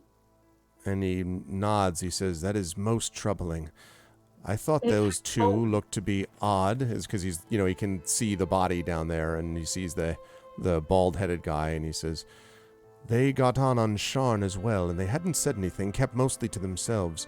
But I remember asking them what they were doing, and they said they were acrobats bound for a show in Rote. Can you imagine? It explains No, why I'm no, not I myself some kind of a spy. I should have recognized there was a problem to begin with. Absolutely disgraceful lack of security." And he just shakes his head. Ilarion made sure they didn't escape. So Jovi kind of looks back over his shoulder. I did notice, yes. Almost the car didn't escape. Your bodyguards are quite Efficient. dramatic. He says at the same time that you say efficient, like he says dramatic. Mihimi is not really keeping it together on that one right I was now. going to say, there's probably still a whimpering pile of, Yeah. Meanwhile, inside is Do you know the Lord that's in there? He says, "Yes. Well, that's Lord Hamfast," and he comes around it. "Oh, Lord. Well. No, there's no. Hello. Are you under that blanket? Well, there's no. Oh, for certain. My good, Reginald. Reginald, it's all right. It's all right." So you hear the quiet moment, and then there's some whispering, and then Jovi comes back out and slowly, like quietly, closes the door, and he says, "He's a little bit excitable. He says that something right. Oh, that's right. He goes to go for the door and then realizes he can't. He's like, he's a little excitable. He says that a metal dog and one of your and he says a glowing tattooed man ripped open his door and came through and then ripped the blankets off him and then yelled 'stay' at him and put the blanket back over him." Clearly, he was doing what he was supposed to do, and I kind of gestured to Danton. And so Jovi kind of looks up and says, "Yes, that does seem to fit the description." and Tanton is finishing helping Ilarion, and he basically stands up, looks at Spanner, is like, "Guard her." And Spanner just comes barreling down the hallway and like stops right next to Nisiana and is just looking right at Jovi. And Jovi's like, Spanner. Is this... And then I adjust his bow. Oh, right, on Spanner. And Jovi's like, yes. Well, certainly your bodyguards have done a wonderful job. I would, But if they hadn't been here, what do you think would have happened to me? I am afraid, my lady, that we must assume that you and your retinue are a target. I cannot imagine Why? it. Well, I don't know. Do you have any I have enemies that you can nobody. think of? I have nobody. There's no reason. But surely a noble lady like yourself, a noble house like you have, must have taken some Well, enemies over the Digerasco years. is important, of course. Absolutely. But And he kind of, like is why seriously would they thinking. attack the healers? And he sort of says, that's precisely it. If they can remove the healers, it will make whatever their next move is that much easier. The question is, what is their next move? And of course, their going after you indicates they know of your healing abilities. I think you must assume that your attempt to arrive at this ball in some measure of privacy has now been broken entirely. By the time we arrive, there will be a full investigation, and an inspection must be done of... And he kind of helplessly waves behind him at the outside the stove-in roof of the car. Is that Incident. I love open-air dining as much as the next person, but really, I didn't expect that. Well, I certainly hope that, I did try to come incognito. He says, I believe that has come to an end. Oh, what do we do now? Lord Jovi, I'm in your hands. Please help me. Oh, it's quite all right. It's quite all right, dear lady. We'll be able to figure something out. The first order of business is to tell those buffoons who call themselves guards, and he kind of says that back, to do their job and secure the area. And the second thing to do is to make sure that you are protected. Now, the most defended place within this car is my own cabin, but I wouldn't trust... Oh my goodness. He says, well, I wasn't going to invite you to it because I wouldn't trust me either after this disgraceful attack. So I think the best place for you to be is exactly where you were, as long as your bodyguards can be with you. Now, I don't know whether your entire retinue, and his eyes flicker to Ilarion, who's still bent over, can fit inside I'm actually coming standing next to Spanner, which makes it even worse because now all 8 foot of me is looming over him. This cabin is somewhat limited, but if you were to come into the hallway here, perhaps a bed or a cot could be dragged out. It's disgraceful accommodations for a noble, but at least this way you would have protection from the left and the right side of the cars. Stopping the rail right now in the middle of the track would leave us even more vulnerable to attack. We must get to Rote. At least there are more guards than these rent-a-buffoons. And he kind of says back over his shoulder at the people behind him. I would guess that my current cabin is a bit drafty. I kind of look at the window. How did they get in? But how did they get in? Did they go in through the door? windows? The And windows. It's not in the hallway anymore. They broke the window. Or I look at it. They cut a hole in the window. And there's glass everywhere. You're way up the hallway from where your room. Yeah, you're not where your room is. Well, I do know that there was a hole in the window, but Hole that's in the all. window. This is This is all far beyond my line. But I know one thing, and that is that as long as I am here, Jovi or Graken will at least let these people know who should be in charge of this train. I would encourage you, Lady Digerasco, please stay here with your more than competent bodyguards. And then he drops his voice. Although if I might make a suggestion, perhaps limiting damage to this car might be to your benefit. If you could ask them to reduce their enthusiasm for material destruction, that would be very valuable. Of course, I will do as you ask. And he says, and then I will go back and deal with those sewer workers. Do you think I should sleep in this hallway? That's an insult to sewer workers. He isn't even listening to you. He's still yelling back at the knee. I'm sorry. I beg your pardon. I've totally lost my sense of decorum from those buffoons. What did you ask me? You really think I should sleep in the hallway? I don't know whether any room will be safe. If you are there, then you're going to be nearer the windows, and we've already seen what good those can do. Unless, of course, you have multiple more of those, and he points at Spanner. Perhaps you The could roof place isn't them. very secure either, though. Just And he kind of looks up. He says, well, that's true. I don't suppose any others of you are going to come crashing through I those certainly hope roofs? not. Not unless I hope forced that I will to. not be attacked again tonight. He says, well, if I have anything to say about it, that will not be the case. I will make sure that the guards redouble their efforts, and at the very least, they should be able to protect this car. Fortunately, most of the rest of the train is unaware that an attack even occurred. The engine and all the rooms north of the dining car are completely fine. All of the excitement seemed to happen in this room, in this cab, this car, and the dining car. So Only because my people did what they were needed to do. he says, there's one other matter that you should be aware of.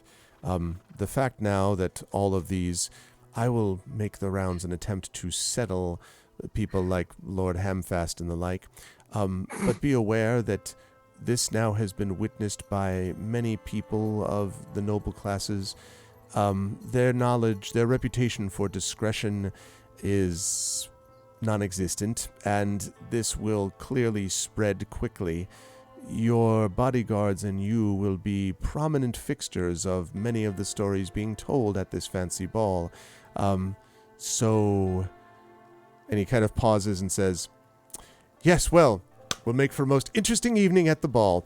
I'm going to go deal with them. You should deal with your bodyguards. I encourage you not to blow up any other parts of the car.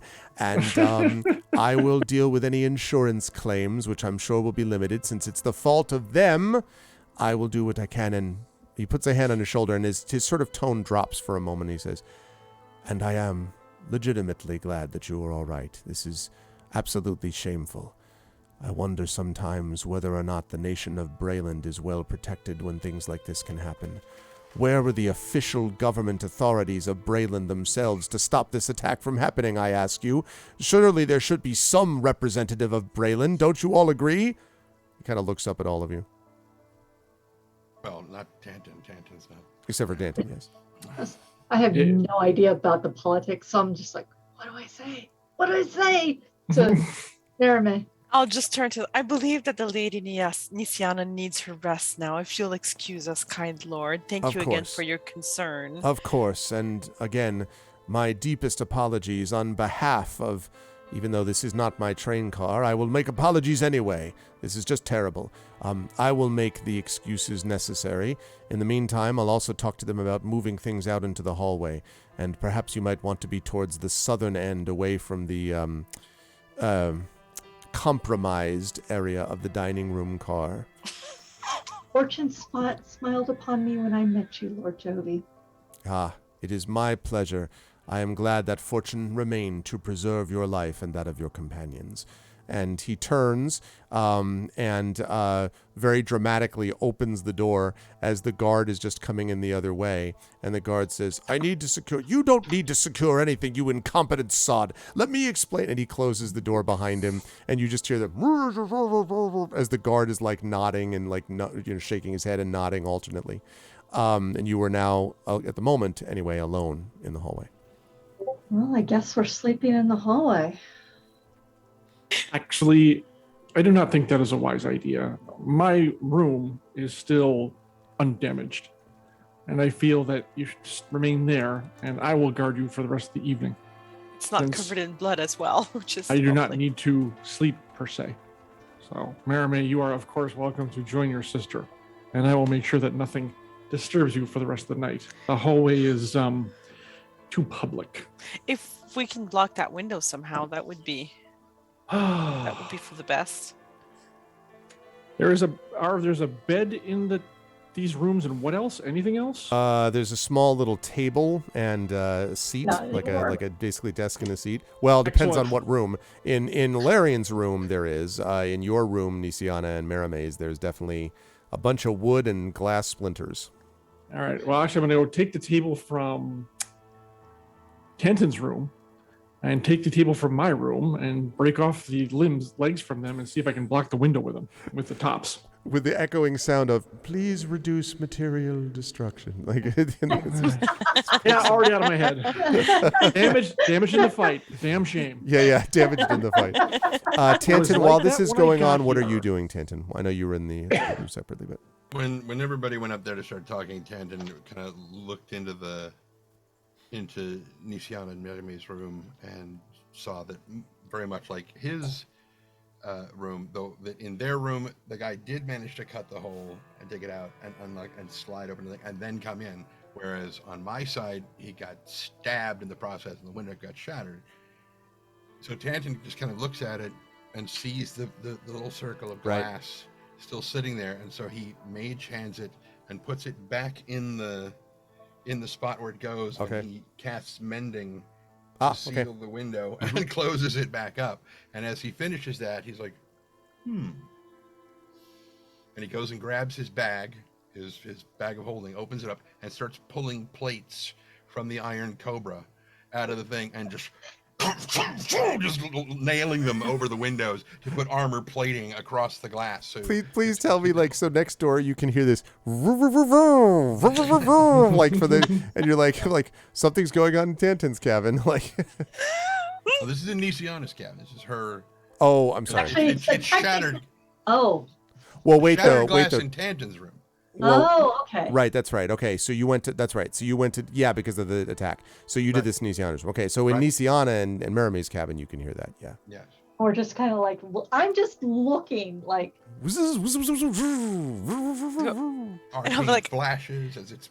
Yeah. It's like, I feel like we're going to be sleeping in that room, Nisiana. I'm just going to go give it a quick cleanup. And I will go behind the tent and prestidigitation away to the blood, my blood that's everywhere. Just clean. Yeah, don't forget yourself. Yes, I'm going to be cleaning myself up too. Just So we're very sparkly. We're those neighbors. Nobody likes us on the train right now. Okay, the room is now metallically sealed from as far as you can tell. And clean. And super clean. Yes. It's sparkly clean. As if nothing happened. And I'm really tired. She's like, can I go to bed now? Yes. Oh, yes, absolutely. Okay, so you and Merame and Nisiana are going to be in that room. Tanton, you will depart. Alarian, are you going into the room then to guard them since they're not staying in your room? Wherever they're going to be, I'm going to be guarding them for the rest of the night. Okay, Yes. so Tanton, where are you going to go while they are in that? Because it's not going to fit all of you. Tanton is going to Alarian's room. Okay. Yeah, which is undamaged. And Spanner? Spanner is going to take up his post outside the door to Nisiana's room. Okay. All right. So the rest of the night, unless you have anything specific you want to do, but you tell me if there is. If you don't have anything specific, I will ask Merame over the link, be like, seriously, were they actually trying to attack us? Are they trying to kill us? Yes. Are you just asking? Are you just asking Merime or? Or yeah. I was just Merame. Oh, okay. Oh, and I'll be like, they attacked both of our rooms. I don't think that's a coincidence. So they either know who we actually are, or they're targeting your house because you're a healer, and maybe we're dealing with, the Emerald Claw or something. Aurelian, we're dealing with the Emerald Claw. Yeah, exactly. Or they know who we are, and they're just. Oh, well, we're not exactly subtle. It's not our strength. We're good at other things, though. Clearly. Yeah. Okay.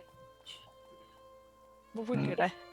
I will spend the 10 minutes. I'm pretty sure I'm not going to get a long rest here, but I'll probably get a short one. I'm going to spend 10 minutes repairing my armor, which will bring it back up to half of its maximum points, which is 10.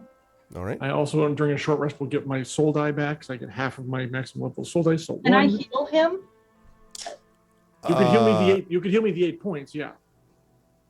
Yes, although you said, if you want to say that you did that before you went to bed, that's okay. Yeah, I would actually heal the. I would do the mass cure wounds with my last 3rd level spell. Okay. To just make sure everybody who is within our group is as healed as I can do. Okay. Because I'm sleeping again. Okay. Right. Yeah. So go ahead and do the mass cure wounds. Spanner is not affected by this, right? Unfortunately, no. We said not? Okay. Yeah. No, I can mend him, but I'm assuming Tanton's going to work. mend him. And he would have. Yeah, okay. because he's the goodest boy. All right. So when you do the mass cure wounds, what are you looking at healing point wise? Well, we only had 8 and 6, so mass cure wounds at level 3. 6 plus 5, 11. Yeah, I'm good. I'm good And too. that's for everybody. So Yeah. Thank you. okay. All right. Mhm. Okay. The rest of the night passes, relatively speaking, uneventfully. You get every so often you get the impression, Alarian, that there are guards who are like coming to talk and then are constantly shooed away by the angry sound of a noble's voice, presumably Jovi outside, who's pretty much like keeping them away from you as best as you can tell.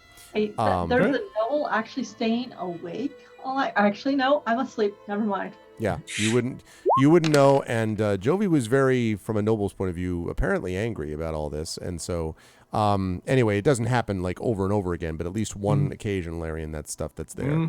So Okay. with all of that said, when the next morning dawns, the overnight lightning rail from Sharn glides into Rote, finally, on a glorious morning.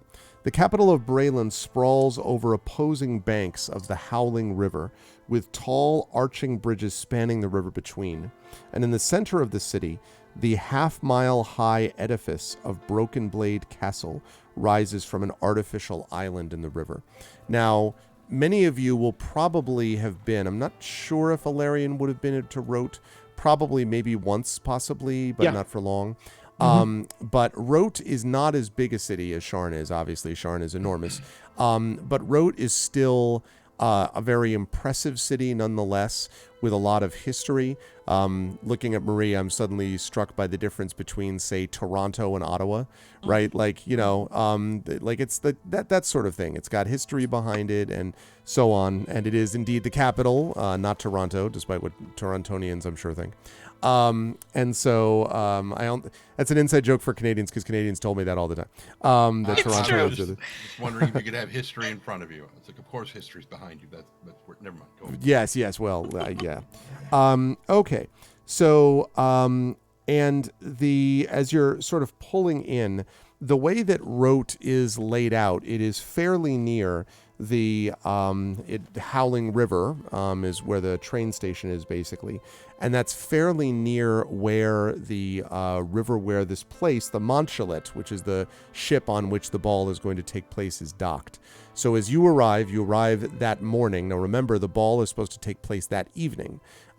So you have basically, 7 to 8 hours or so to be able to do a little bit of whatever you want to do, whether it's reconnoitering. You could also just wait, scout out the area, that sort of thing, if you wanted to get some details about it. When you get off Nisiana, you are asked to basically sign some papers and some forms. And from what you can tell, they seem to be forms that are more or less like, once you read through the legalese, please don't sue us. Like, we're really sorry. Please don't sue us. This wasn't our fault. You promise that, we'll cover insurance expenses, but please don't sue us. Basically, there's a lot of, please don't hurt us legally is what you get the impression of. But that's basically it. And when you depart, Lord Jovi has left you a very short note, which is simply to say, everything taken care of. See you at the ball -J. And that's the note that's left for you. And so with your supplies and goods and so forth, you can now do what you like. It's about, as I say, 10:30, maybe it's late morning, 10:30, maybe 11 o'clock. And the ball starts tonight, 6-ish or so. When were we supposed to meet up with Halar again? He said he'd make himself known. We don't actually know how he got here. Right. So Well, I'd say, oh, you know what? Oh, wait, no, I didn't have another level 3 spell left. Never mind. I did not do it to say I got attacked. that's true. Perhaps, and I'm linking us all in together here, perhaps it would be appropriate for the lady to have a stroll while we, of course, accompany her, and we can kind of scout out the area a little bit as we look around. Agreed. Steed. And Spanner moves over next to Nisiana. Okay. I get on Spanner's back and I'm like, okay, so we're going to take a stroll, huh? All right, sure. I've never been here. I look around like a tourist because I am not that good at hiding the fact that I've never been here. And I mean, I am charismatic. I do have a high wisdom. So yes, I am still wide-eyed and kind of very interested in what's here.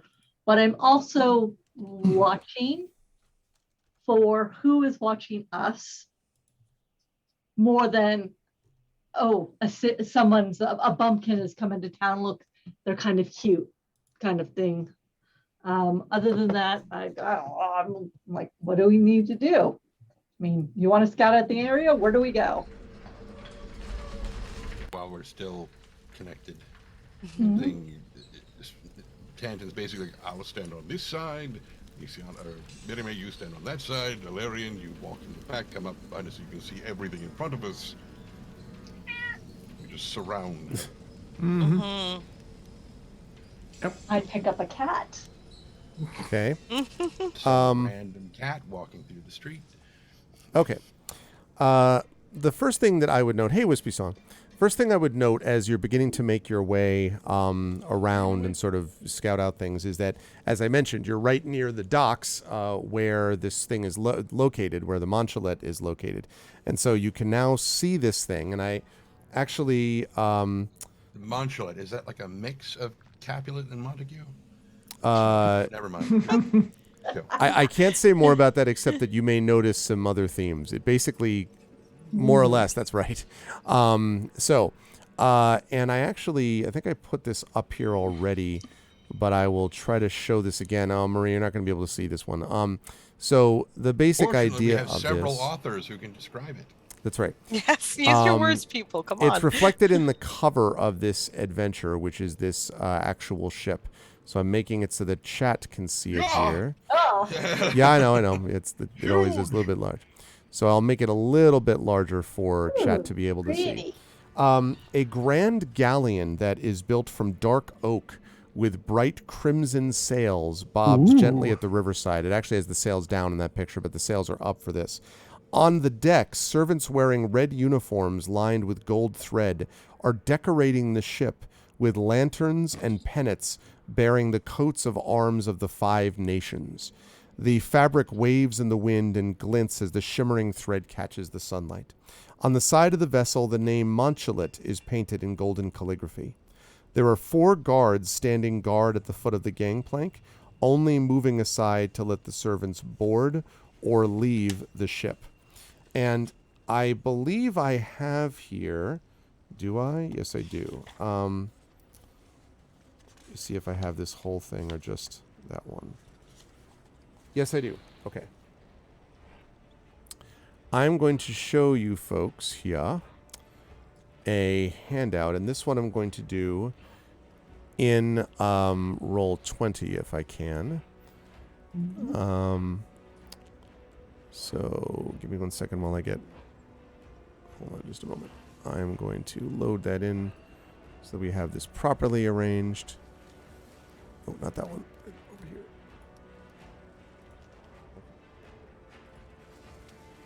Let's see. Go up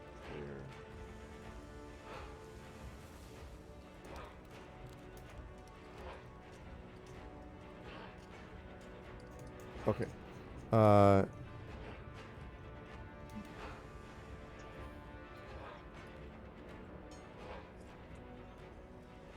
Okay, so I'm going to do this.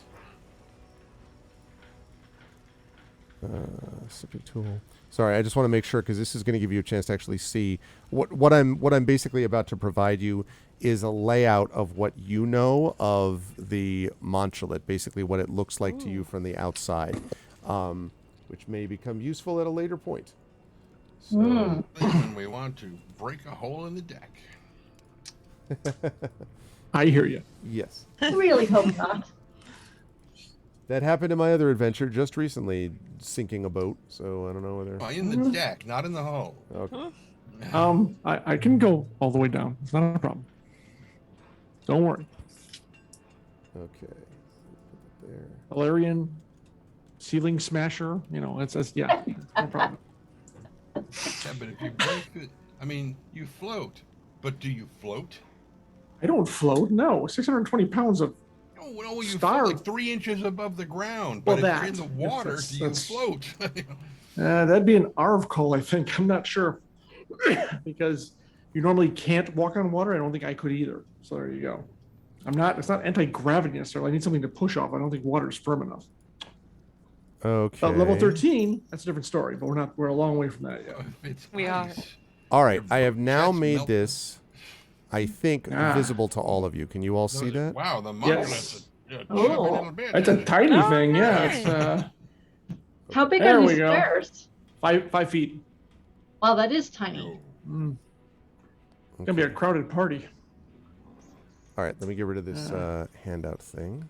Okay. There we go. And I want to make sure chat gets to see that too. It So really we've got chose this here. boat to have this on. 21. Oh, God. 21 squares from stem to stern. Not very big. Mm. Oh, yeah. So, yes. So we can move that. There we go. Now I can zoom that in properly. I think actually that's over there, so I can zoom that in. Aha! There we go. Now chat can really see it. Okay, so yeah, so you can see there is the gangplank. There are these 4 knights, as I said, who are standing at the gangplank, basically preventing anyone except servants from coming on board. You've got the forecastle and the aftercastle, and then you've got this rigging, and it looks to you like the rigging, the rigging actually like is more or less a bunch of these like interlocked rope, more or less rope ladders, if you will, but it's a full area, like a blanket almost of rope ladder, which clearly is supposed to usually be intended for people to climb up and down up onto the ship from, let's say, rowboats and things like that on the side. But right now are all being decorated with these like lanterns and lights and things like that. And the whole place looks tricked out and very impressive looking. It's not a massive ship, as you've already said, but it definitely is impressive looking. And there are a number of people, as I say, sort of kind of scattered around and going onto and leaving the boat and things like that. Oh, yeah, there's the stairs. Okay, so there is a below decks area too. Yes, Yeah. apparently. Mhm. Okay. Is it, just real quick, is this the typical, oh gosh, what were they called? Like a caravel where the forecastle and aftercastle are higher than the main deck? I mean, That's I see right. the stairs. That is correct. Okay, all right, double. So that would be like a 10-foot change in elevation? That's right. Thank you. Okay. This also looks, by the way, because this is really it's a galleon, right? So one sec, Trent. It's a galleon. So this thing also looks like the sides of it are very pretty, but they also look very tough. Like I said, this thing looks like it was designed to withstand at least cannon fire or attack. Although at the moment, as I say, it's all tricked out decoratively. But this thing looks like it was designed to not sink easily, for what that's Okay. worth. Sorry, Trent, you were going to ask. We'll see about that. I mean, A, go ahead. A, good. You know. B, while aft castle is pronounced aft castle, the other one is called forecastle. Forecastle, that's right, not Forecastle. forecastle. Yeah, quite right. My bad. Forecastle. Why isn't it spelled Really? F-O Hey, apostrophe? why do we spell C knight with a apostrophe K? T I is don't spelled. know. Yeah, but night, yeah, whatever. Forecastle, forecastle. The forecastle, sir. Which is funny that it's still aft. It should be, isn't it aft castle, I believe? Or Yeah, just it is. typically- It is typically aft castle. It's just yeah. Yeah, but on the map here it has it as I know. yeah. All right.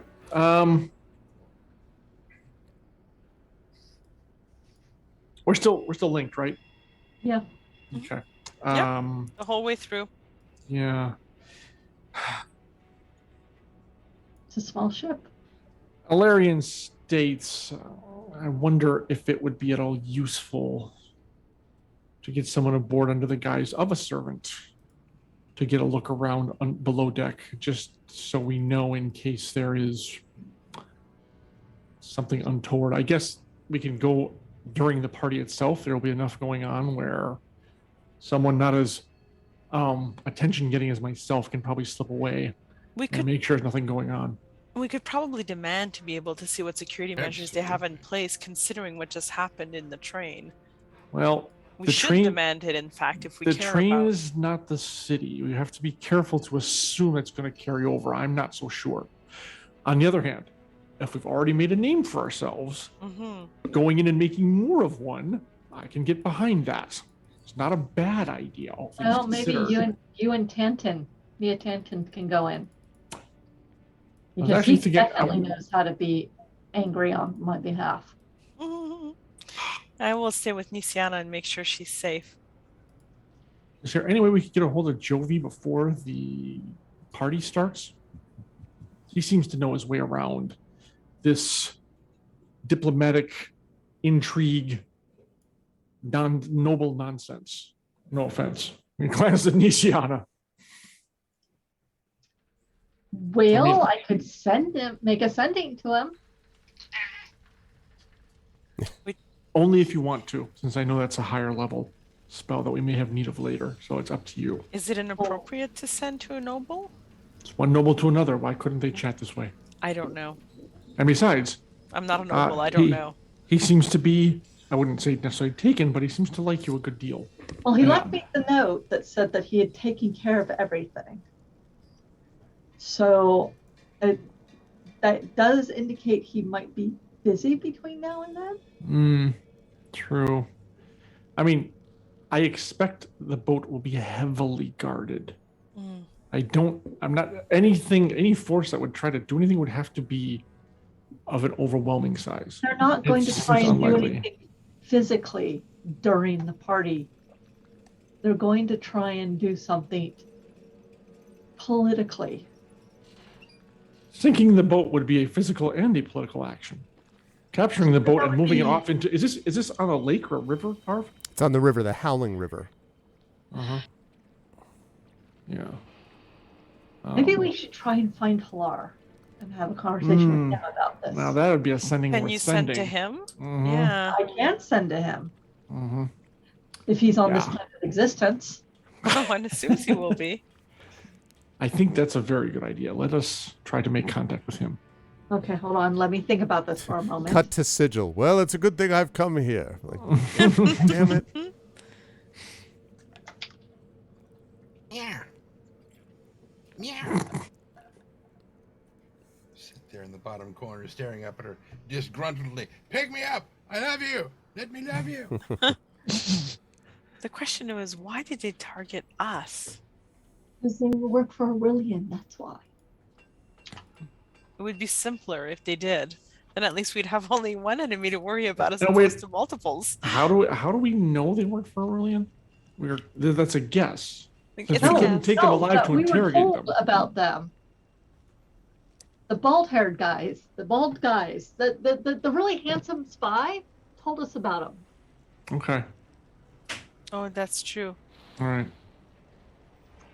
The cute one. In game, I'd probably remember that. Out of game, it's been like a month. So. And to be clear, the really handsome guy was this person, is who they're talking about right there. Just Yeah. to be clear, chat, just so you know. Not looking. Just every time we hear the really cute guy, I'm just like, this guy right there. That Mr. Handsome McCharisma. Yes. What is Arundel talking about? He's only 5'2" and loves women to make him feel tall, and Nisiana is 3'6". How do you know that Jovi is 5'2"? Jovi's not 5'2".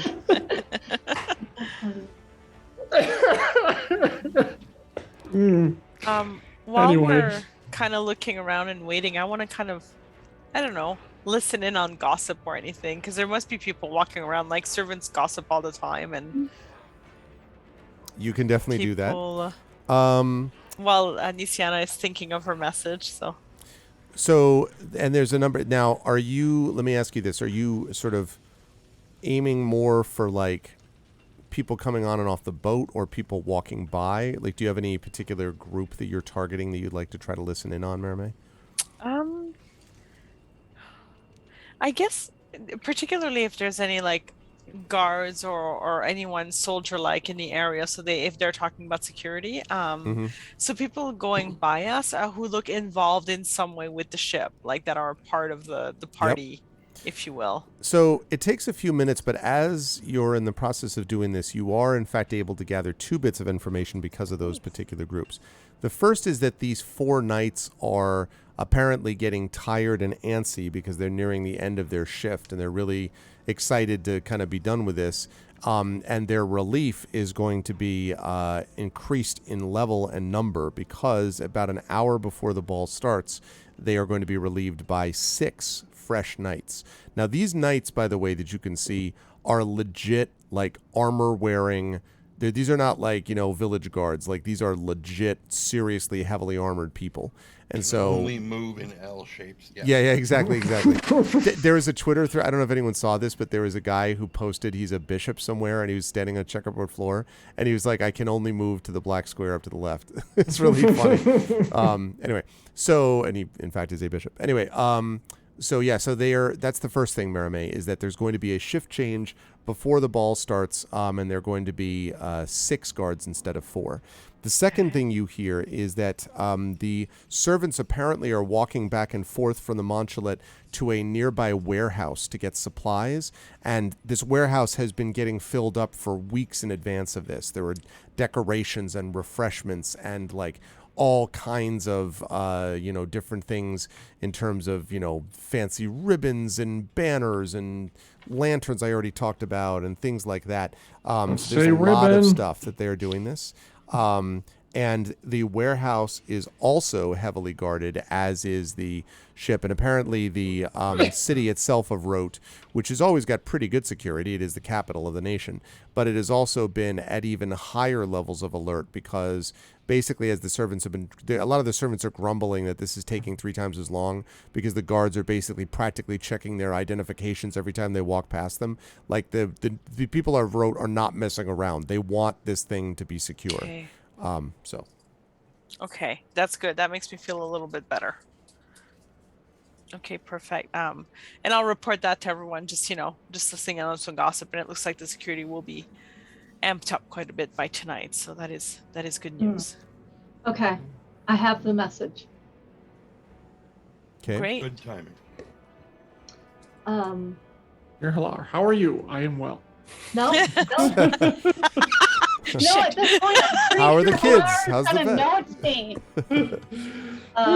It says, need to speak with you before party. Aurelian's assassins attacked us on train. Need a plan. Need advice. Lord Jovi appears fond of me.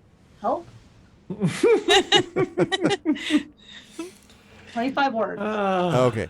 And he's able to respond to you in 25 words? 25 words, yeah. Okay. 25 words. And he can take as long as he needs, but he can get his 25 words. Okay. Hi. Yeah, I was. Wow. You caught me in the middle of a thing. That really sucks. Listen, I can. And then it stops. Hold on, I'll be in touch soon. Okay, hold on. I'm making sure I'm under 25 words. Yep. I do 5 words at a time per line. Yeah.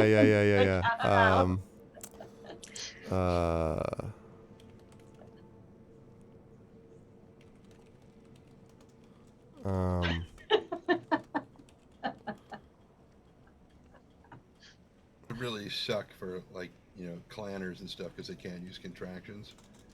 Mm. So. Extra words. Because I type them out and then I'm like, oh wait, that's 6 words. Shit. How do I? Nope. Okay. Okay. And you can't respond again, right? It's just the message that gets back to you? That is correct, unless I do another sending. Okay. So... All is lost. Under siege. Enemies surround me. Trust only... Please deposit money for DLC. Trust only the man in the... the man in the what? Exactly. Did he actually write The password. What do you mean Castle Og? Okay. Message received. Concerned about report. Sorry. Political situation with Ball volatile. Not sure whom to trust. Will make contact at Ball. Is that Jovi or Graken? Question mark. Signed, Halar. That's 25. Yeah. Well, obviously it's going to be him. I repeat the response. Yours in haste, Everybody. all one word. Both the message was received. That's stupid. Why do you waste 2 words on that? Because he's not used to me doing this. I can spend another spell to answer him. You're just going to tell him yes? Well, is there anything 25 else we times. want- Yes. Is there Well- anything else we want to tell him in that 24 extra words? Is there anything else we should be doing in the city before the party starts? Okay, hold on. All right. Yes. It is, you said it's Joby, just to confirm, right? Yeah. Okay. Just making sure, because he asked an either or question. So Yes, if it Bon was Jovi. Jovi, I know, right? Iragarson, right? Irgraken. IR. Oh, wait, that's his last name. Okay, I thought it was Joby IR. or Graken. Graccen. It's IR apostrophe Graccen. Of course it is. Yes. It is there anything we should in the city?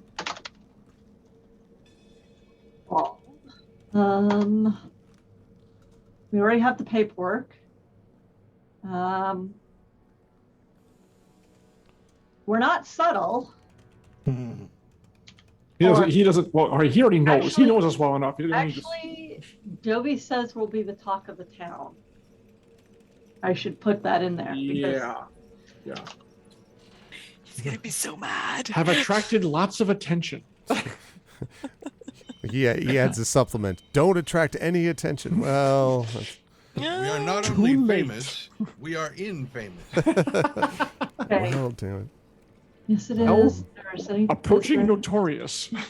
Well, Jovi says we'll be the talk of the party. Thoughts? I have one more word. It's an extra word. Too bad I can't give it to him. Okay. So my next 3rd level spell. Remember, that means I don't have these spells tonight. Yeah. So it says the answer is yes, it is. Is there anything else we should do in the city before ball? Jovi says we'll be the talk of the party. Thoughts? Yeah. That sounds good. Yeah. Let's see.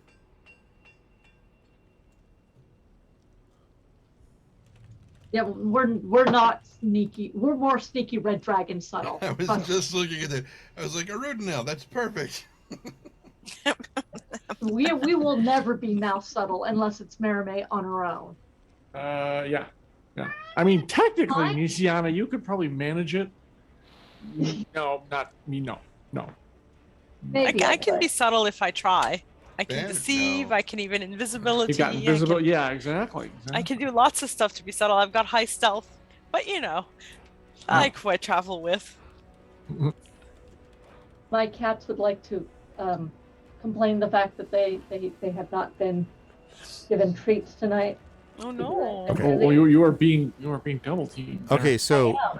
you said the 25. Did you say the 25? Yeah. Okay, do that one more time. Technically, it was 24 words, but Okay, yeah. do one more time. It was the answer. He asked about Jovi, and I said, yes, it is. Is there anything else we should do in the city before fall? Jovi says, will be talk of the party. Thoughts? Okay, so he responds, Jovi, a good man. Since you've attracted attention, be especially careful until ball. Won't be able to bring armor or weapons. Gather info at ball. I will repeat this to everybody. Perfect. Alrighty. Not a problem. Well, I don't carry weapons with me, but I always have. A weapon. As I long have as my face. and remember that we cannot use magic. I believe that they said that they were blocking magic on top the ship too. It's true, but they Really? did say something like that. Yeah, they Oh. did. It's in my notes anyways. Well, Um my fists will do just as well, I suppose. I mean it's less Well, fun. if we need to be careful between now and then, I guess we should do what a normal noble would do at this point would be go shopping. Go shopping and get ready for the ball. Yes. I am here to assist, my lady. Stream, you guys have no idea what it was like when me and Marie met and went shopping together at Origins. You have no idea. You are correct. It was perfect. That's what it was. I am usually a very, very, very. I'm one of those people who goes up and down every single roll. I have a list. I'm one of those people who thinks things through, and I remember where everything is. That did not happen. Yeah. I am here to tell you that did not happen with Marie. Where I are only you wonder- planning to go shopping? I only wonder what's going to happen at Gen Con where it's like 5 times larger. Mm-hmm. There is that, except I'm also working and I have panels. Do we have to outfit anybody? We have outfits for me, and we have kind of tabards for you guys. Which is plenty as far as I'm concerned. And we're not going to be able to take Spanner. Right. That's Right. unfortunate. Yeah, it is unfortunate. Yes, but he can be nearby somewhere, one would expect. Right, Mia Tanton? Sounds like Spanner meowing. Like what? I've been teaching him other languages. That my is new poor my new Pharaoh. vocal coder unit. Pharaoh has decided that he has been put upon and he is not having it anymore. I see. I could still use a new makeup kit. Because I Right, you need a never new did medicine. get- Yeah, we Those are never things did get actually those. needed. The makeup I could do for you tonight, and I wonder if there's any, and I don't know if this is possible, and I don't know we can't bring weapons, but perhaps there's some way to disguise at least a dagger on ourselves, or something that You we can could try. find. No guarantee that it won't be found. Yeah, maybe not worth Even it. a bodice dagger would probably be found. Yeah, a bit too. All right, but we could at least get those things, and you could look at fancy things, Nisiana, just to look like you are, of course, playing the then- part of the noble.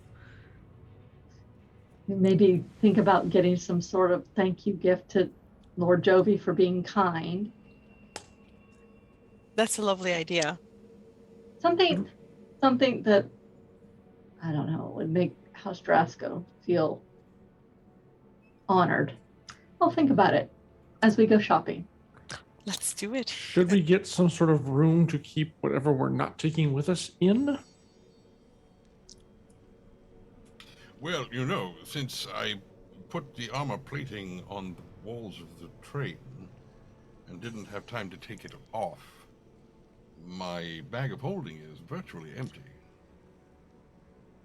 And what makes you think they won't search that as well? Oh, I'm quite sure they will. I'm just thinking we don't need a room. We just put all of our stuff in there and maybe they have a hat check. Would that hurt Spanner? Oh, he won't fit in there. Not since I assembled him. I would have to take him apart again and put the pieces back in. You would take him apart? I mean, I could. I mean, Not like it hurts him. we could probably get a room regardless, because we'll be here for, after the ball. We'll need I to would think crash at least a somewhere. night, maybe 2, Yeah. depending on how things go. Maybe we should start with that. And okay, Jen is not actually saying this. I mean, Nisiana's not actually saying this, but Jen does not want to fucking split the party again. Let's all hang out Even- together. Even though I'm like, you guys go do that, we'll go shopping. That's the perfect time to get ourselves attacked, so never mind. We can all hang out and just first find our room and then go shopping afterwards. I mean, Yes. if we want to stay Nisiana- together. Nisian, is there any one of your family that lives in town? Actually, there should be, dear GM, pulling on my background of house agent. and my ability to where is it? Where's my background? I suspect that what I will do is that I will have, much like we did at the library, I will have Spanner sit at the bottom of the gangplank, very near it, where he's close enough to be able to hear if I whistle for him, and then he will come running onto the ship to aid us if needs be. Assuming the knights will let you do that, which I highly doubt. Oh, actually, I can always get food and lodging for myself at a house in the city. Just yourself? Well, my lodging for myself and my friends at a house enclave. And your friends. I hope we're your And friends by includes- now. So They will provide necessary supplies and transportation. sweet. Beyond this, I have Yeah. many old friends and mentors. Oh, and rivals.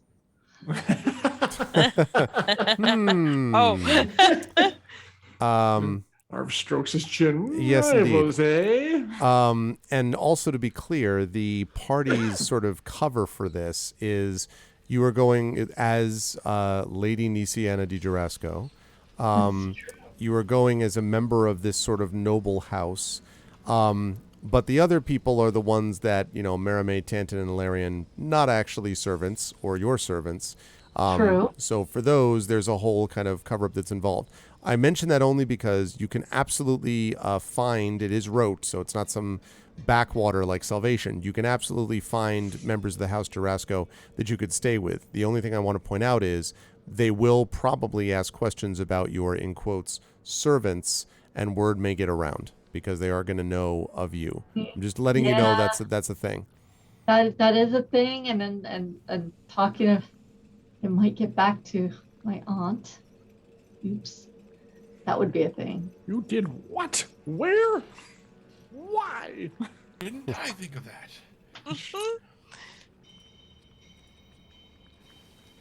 Well, maybe we should get a regular hotel. Yeah, somewhere nice enough that it looks like it has security. And That's fine. It's Valerian doesn't really care either way. perfect. All right. Now the question is, can we find a room if everyone's coming here to do, the party? Of course, they're probably staying in like their, local summer capital Laura. city cottages or some crap. That's right. Laura is my aunt's second removed. And Rote is quite busy, you notice, but not necessarily with the nobles themselves as much as it is, although there are many of them, as much as it is with a metric ton of servants and guards. You see people walking around with like the tabards of all different sorts of nations, of the 5 nations. You see people from everywhere. Like the whole place looks kind of like an armed camp with different armies kind of passing from one side to the other, at least retinues, let's put it that way. It is quite active. Now, this is a city which is used to having a lot of people there for various sort of diplomatic events. So you don't get the impression that the city can't handle it, but you do notice that there is an extra amount of attention and a serious guard presence, specifically night presence, wherever it is that you go. So I just bring that up to ask the party, are you going to head to try to find this room in a tavern type of thing? Or is that your plan, to like find a room in a place where you can put stuff? Well, we like a private room. I mean, some taverns have them. It just costs more. That's right. And a tavern actually be a good place to pick up on gossip. So I would suggest the tavern would be a very excellent place for set up camp. Yeah, I don't really want to bring that much attention from House Jarasco right now. I mean, they know who I work for. Okay, all right, echelons. it's fine. It's, yeah. Okay. Not a hill I'm gonna die on. What I will say is, you find this exceedingly difficult because indeed all of the rooms have been bought up, not so much for the nobles, but their servants. And so all of the rooms in the place are there except for one. You basically find eventually an advertisement hanging on a board somewhere, basically for a place that is available for rent. And when you follow up with that route and go sort of down these alleys that get ever narrower, dirtier, and like muddier and more seedy and more run down. You eventually get to the end of one of them, and you find yourself facing this very old, decrepit door, which apparently scrawled on it in chalk. You see the address of the place that was listed on the advertisement that you saw. And Delightful. yes, and if you, so the question is, so you're sort of just standing outside that when you find this. Maybe we should go find Lord Jovi. I say, as we look at it.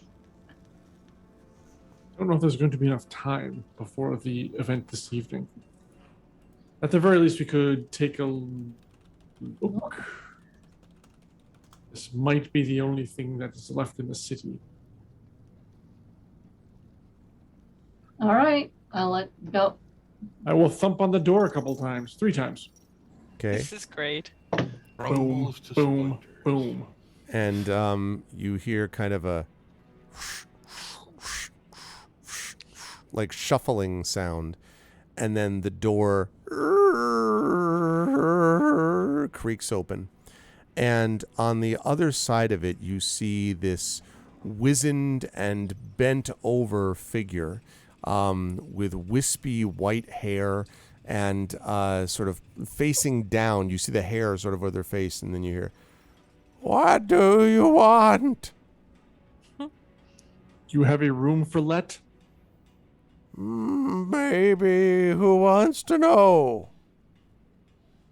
People with money. That's what you say. Let's actually see it. And he'll remove 2 gold pieces and hold them up. There's very large fingers. And the face sort of looks up and, that might be just enough. All right, come in. Come in. Come in. And he turns around and starts Larian will shuffling go in away. first. Yep. Okay. Ducking to get into the doors, I'm sure is not their size. Yes, I was going to say, ducking down a lot. You find yourself in a room that basically has 2 rooms associated with it. It is a dirt floor. There are a couple of tables, if by tables we mean like what look like sort of flipped over. They might have been like storage boxes at one point, something like that. And there are a couple of chairs. Valencia orange crates. Yeah, there are a couple of chairs that have seen better days. And then the other room in which you see some kind of a trough or a trench and a little bit of a stench coming out of it. And you assume that may be the bathroom. And Never been person so just glad sort I of- don't eat ever. yeah, Right, the as of person right just now. sort of comes in and says, "All right, it's cleaned up and ready. How long are you going to stay?" Actually, I'll glance at Nisiana for this one because I'm not quite sure. Are you sure we over the link? This covers you for a week. We'll take it. We'll flip him the 2 gold. He takes the 2 gold.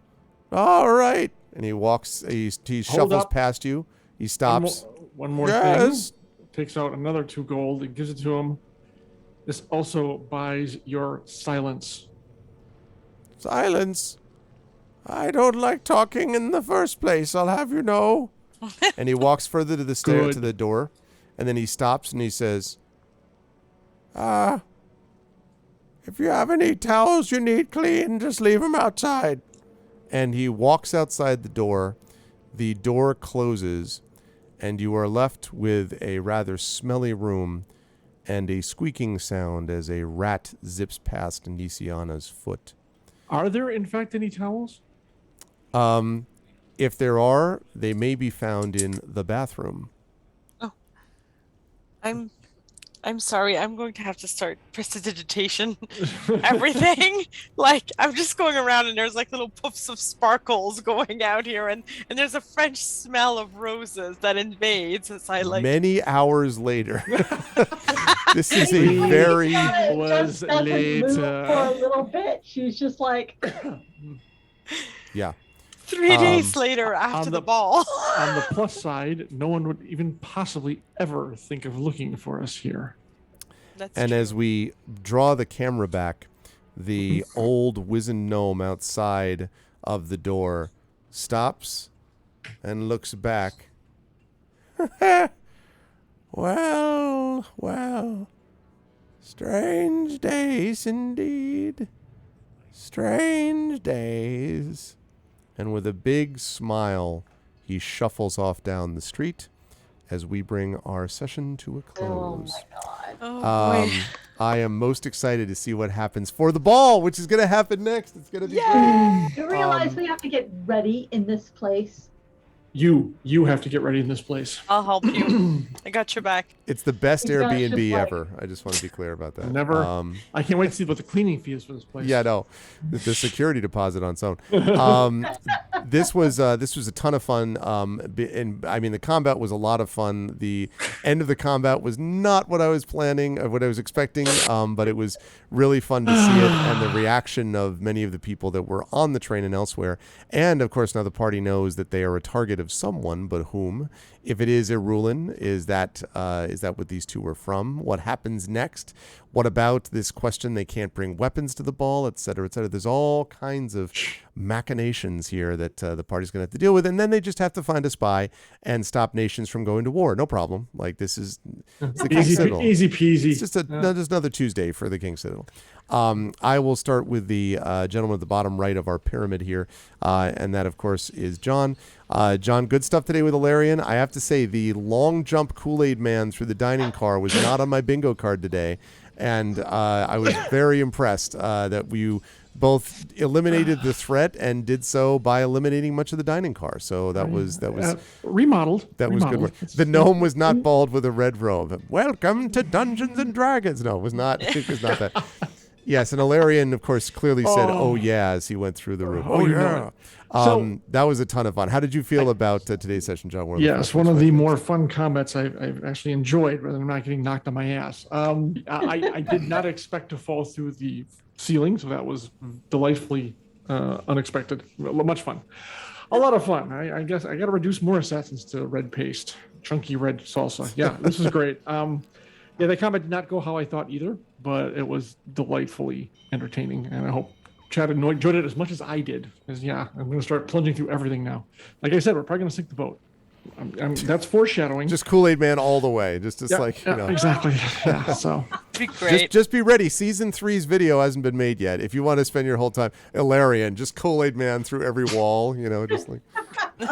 So this was a blast as usual. Once again, our combat is a combination of deadly attacks and trying not to get killed this time. Although I'm glad Ilarion was not on the end of it this time. I feel bad for Marie, but I'm glad that I was not the one who almost went down. So yeah. 1 HP, yes. 1 exactly. HP. So tons of fun, and yes, I'm so looking forward to the ball, especially that whole edict about you can't bring armor and weapons. Well, I am a weapon, so and I am armor, so whatever. I am armor. I can't wait. I literally when they see me armor up, like wait, you can't bring that. Well, too bad because you can't stop me. So yeah, I am dying to go to the ball. Should be great fun. Yeah, as always, this has been a blast. So happy we got to 14.5, and there's still more to come. So Please, folks, let's keep it rolling. Absolutely. And yeah, so yep, good stuff, great stuff, and so looking forward to the next session. thank you, John. Always a pleasure. And of course, John was, as I said, one of the editors on Grey Shade, and so and John is going to be doing a pass on the RPG as well. So John is involved in this, and yeah, so I would double and redouble his commentary. We are within a week. We can make this happen, but we need a big push. So let's get it done, Chad, and please spread the word. Thank you so much to those of you who made that happen tonight. That was awesome. Moving right up to Jen. Jen Nisiana, of course, not only had a lot of healing to do, which was critically important. It helped that you were with the person who got almost wiped out. I mean, 45 points of damage in a single round is quite a bit. A lot. Yeah. It is quite a lot. What's up, Crow Sticks? Quite a lot, and it was important that you were able to get healed. Also, I loved the idea, the relationship that you've built up, the connection with Jovi has been a lot of fun, but also the idea that you were just kind of like, I just can't, like, what happened to you? Just go to your room, basically, to Marame was very, very funny. And Nisiana is asking questions that I think everybody is asking, which is, both publicly, well, why would they attack us? But privately, there's also a little bit of like, why were we the target just then? Like, what is going on? And so Nisiana is going to have to navigate this carefully insofar as Nisiana is the only openly I'm the noble person that you've got there. So that was important to be able to do. How did you feel about today's session, Jen? Where will the fine folks find you next? I'm enjoying this session. I'm enjoying playing someone who's modeling her nobleness based on what she's seen others of the house do, which is all performative. Mm-hmm. So, I mean, I've played nobles before, but I'm like, no, let's play it like, Niciana. Yeah. The unwilling noble. Well, I didn't actually think you guys would actually follow my plan or my idea that became a plan. I should know better by now. But it makes sense. It works in so many ways. Not for you, but it works for the rest of us. So, it's all good. Well, it's good that I can basically wave a hand at one of you and be like, take care of this. I don't know how. I got this. Yeah. I forgot the rest of your question. It's been a long week. Just where folks can find you next and all that stuff. I will be around on Twitter and Facebook as Jennifer Brozek or Jennifer_Brozek on Instagram if you want to see more of my cats. Stop. They listen so well. Those of you who are writers, I have an open call that starts next week called 99 Fleeting Fantasies. So if you are a writer, it will be open for 1 month. There are the guidelines. Otherwise, I have my newest Shadowrun novel is Elfin Black. It's out there. I've already heard about people using it as the basis of their campaign, which is kind of amazing. And I will be at Gen Con. Wait, we are gaming before Gen Con, right? Before Gen Con. Yeah, we have one more session before Gen Con. Okay. Then you will see me here, there, and all my cats who want my attention. This is good stuff. Thank you, Jen. Always a pleasure. Moving right along. Marie, Mermaid taking 45 points of damage in a round was no joke. But also Mermaid's offensive firepower there was important because there were 2 separate occasions where getting the assassin to withdraw was really important and, allowed sort of reduced the amount of stuff for the assassin who's right on top of you. I mean, because the close quarters made it both difficult and easy to do different things. But you really got to see a little bit of Mermaid's work there. And then just, clearly Mermaid would have done other stuff too, except Alarian was already busy doing the let me leap from, rail car to rail car thing. But Mermaid was like, could very well and almost would have died if it were not for, the careful, the moment, the intervention, let us say, of Niciana at that time. So, yeah, it was a close thing. And now, of course, Mermaid is getting ready to head into her glory, I would think, with a bunch of glamour and hanging out and talking to people, on a ball. So that should be a good time, one way or the other. How did you feel about today's session? Where will the fine folks find you next? I enjoyed it. I had a lot of fun in today's session, and so did Nerime. I think, she got to use both her spells and her sword attacks, which I like. I mean, that's what's fun about, a character that has so many different ways to engage in combat. And at first I was like, oh shoot, I shouldn't have used Dissonant Whispers because I chased him out of the train cart, and I was like, oh well, this sucks because now he might get away. But I didn't want him to poison anyone. But then it ended up with Alarian's leaping through the roof, which will entertain her for a while to come. So that was now it was totally like, no, that was the right move after all. Yeah, clearly that was what was intended. Clearly that was good. And I enjoyed Merime trying to keep a straight face, knowing her sister was getting angry, but it was just the visual. It's like, oh. And yeah, it was a lot of fun. I like it, and I'm really looking forward to seeing where it will lead next as well with the ball. Yeah. I don't think Merime is gonna go very far at all from her sister, especially at the ball, because it seems like we've garnered some negative attention, and she's not convinced that it did not come specifically for Niciana. So she intends to be on high alert, although enjoy herself regardless, because Because fancy ball. Exactly, it's a ball. Come on. It'll be great, but part of the enjoyment will be, of course, to gossip with her sister. So that is a necessary, and to help her through with any noble needs Oh that she God, might what do I do? require. He's hitting on me. Is he hitting on me? What do I do? Just spill a drink on him. Okay, I can do that. It's going to be the other end of the pendulum swing of the Cyrano de Bergerac date scene at detention. Yeah, so far it's just been very, friendly, noble to noble, that's all. Yeah, no, don't worry. I got your back, my friend. Got your back. I'm sure Mary will have great advice for you next time. What do I do? Bite him. What? Faint, swoon. That's what they do all the time. Nobles are very fragile. Swoon. Swoon like your life depended on it. Swoon. Next, find me on Twitter. I have a cute picture of my cat right now, which is, if you like whiskers and cats, you'll want to go on Twitter or Instagram, Glitterbomb and also on Facebook. I will be at Gen Con, yay! Where Jen and I will take on to more chaotic travels of the dealer's room, which will be amazing. And I'm going to be on Monday. I'm going to be here with Greg for a Bag of Giving game Lone Wolf. So I'm looking forward to that. That will be a lot of fun. That is going to be a good time. Yes, I am excited to play Lone Wolf for Sommerland. It's going to be a very different feeling campaign, but it'll be good stuff. It is. Yes, I am looking forward to that one. It's going to be cool. And I think that's it for the near future. I intend to be in a pool by end of week. So I'm going to visit some friends. I'm going to be in the pool. So it's going to be good. That's good. Much deserved rest. So thank you, Marie.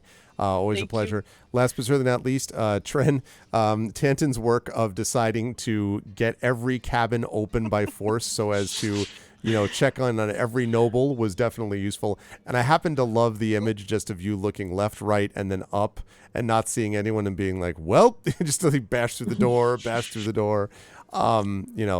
was a lot of fun to see that. And I think there's going to be a moment, obviously, where the stuff with Spanner and Tanton at this ball. So Spanner won't be able to be there, but Tanton being in this ball, I'm fascinated to see what exactly is going to be Tanton's method of gathering information.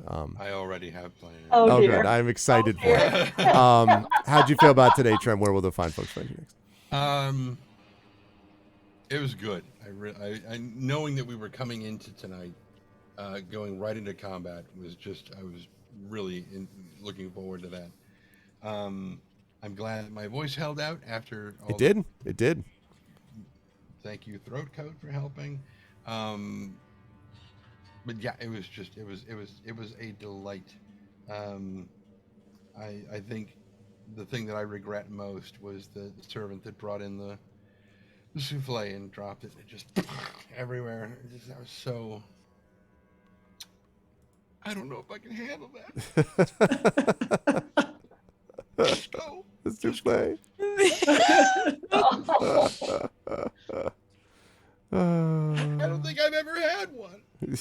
Oh no! I won't tell you about the ones that Carrie's made. Yeah, don't do that. But a Dutch baby, is that that's not a. No, it's like a big puffy donut. Yeah. Pancake thing. Yeah. Also good. Yeah. There's a restaurant near here. It may still be there. I don't know. I haven't been there since before the thing. But they would be like because when you make a Dutch baby, you've got a very finite amount of time to get it to the table. Right. Before it. Yep. And so they would be like, Dutch baby, run! And everybody gets out of the way. These are true statements. Yeah. Trent, where will they see you next? Probably here. That's true. Not for Tuesday, but I think coming up soon thereafter. Oh, no, actually, I know where you'll see Tren next.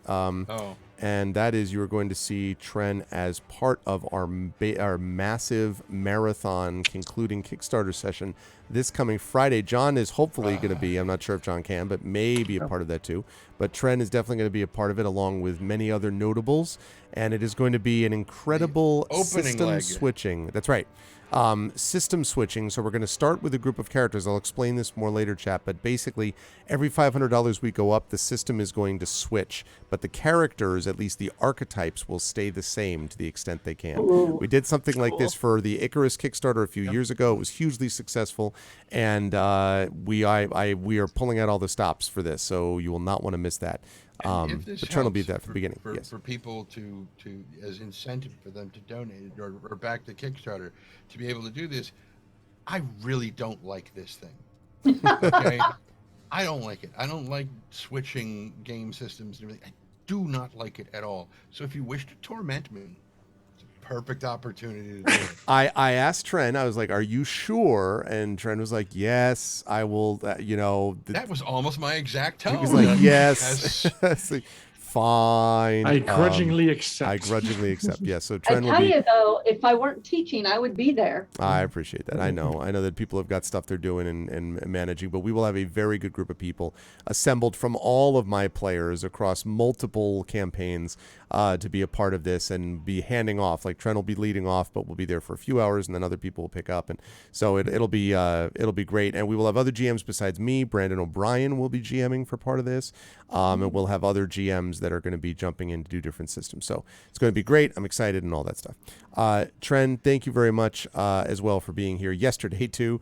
Thank you so much to my wonderful players. As always, the Infinity Beyond crew is amazing, and I cannot wait for this ball. It is going to be so great. I cannot wait. Check, we get some love for the amazing players of Infinity and Beyond. Thank you as always to Trent Sparks, to Marie Bilodeau, to Jennifer Brozek, and to John Helfers. Thank you, players. We will see you soon. Thanks, everyone. See you in a few. Bye-bye. Bye for now. All right. So that is going to do it for tonight. And that was great. I really had a good time with that. The combat was a lot of fun.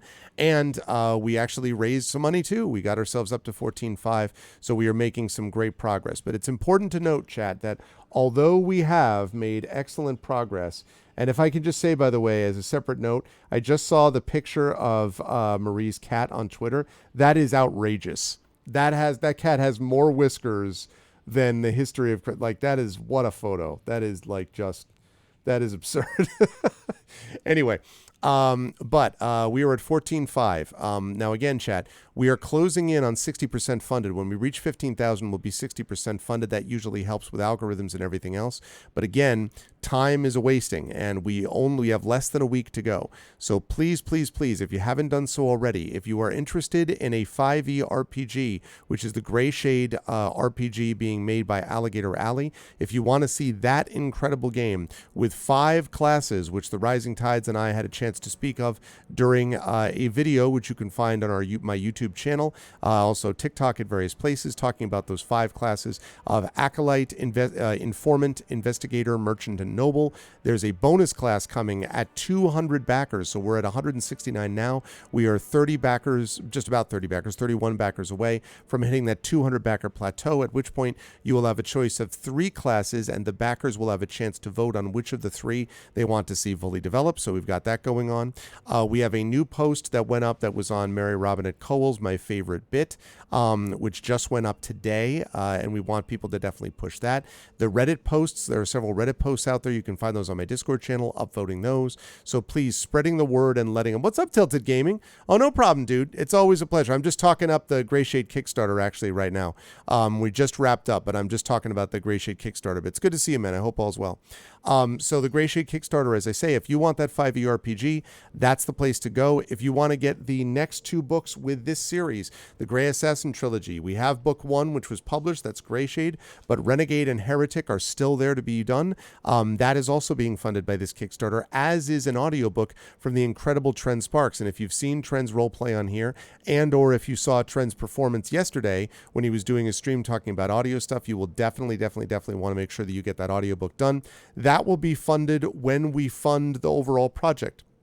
And so that needs to happen as we continue to make movement on there. So supporting the Kickstarter is really helpful to let you get all of that. Don't forget also about the special Founders coin that you can pledge for, which is a physical coin that you can get from Norse Foundry. That also you're going to get the earlier you back, the lower the number. So you can get one of those Founders coins as well. So there's just all this really cool stuff that you can get as part of the Kickstarter, and it's all to benefit a really great team consisting of, I'm the IP lead, but consisting of the amazing people at Athos Arts, the amazing people at Alligator Alley, the amazing people that's part of the Gray Shade core team, Norse Foundry, all the people that are involved one way or the other. So it would be super, super, super cool to be able to back the Kickstarter and to be able to spread the word about it. And again, sorry I keep bringing it up, but it really is important, and that's why we're pushing it, because we are in the final week. It will come to an end on Friday, and I'm going to be announcing here either probably on either tomorrow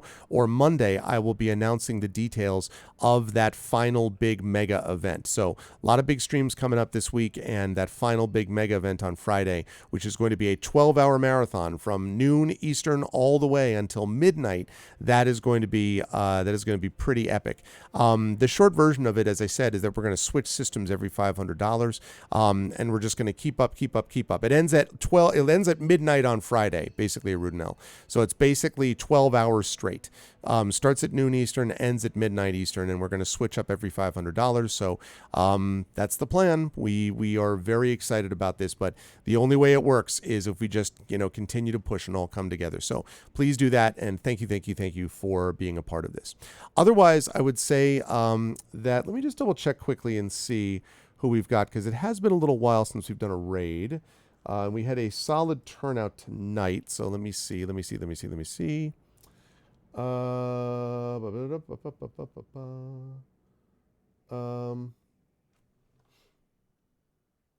have not rated this person for a long time. What is this person playing? I have not rated this person in forever.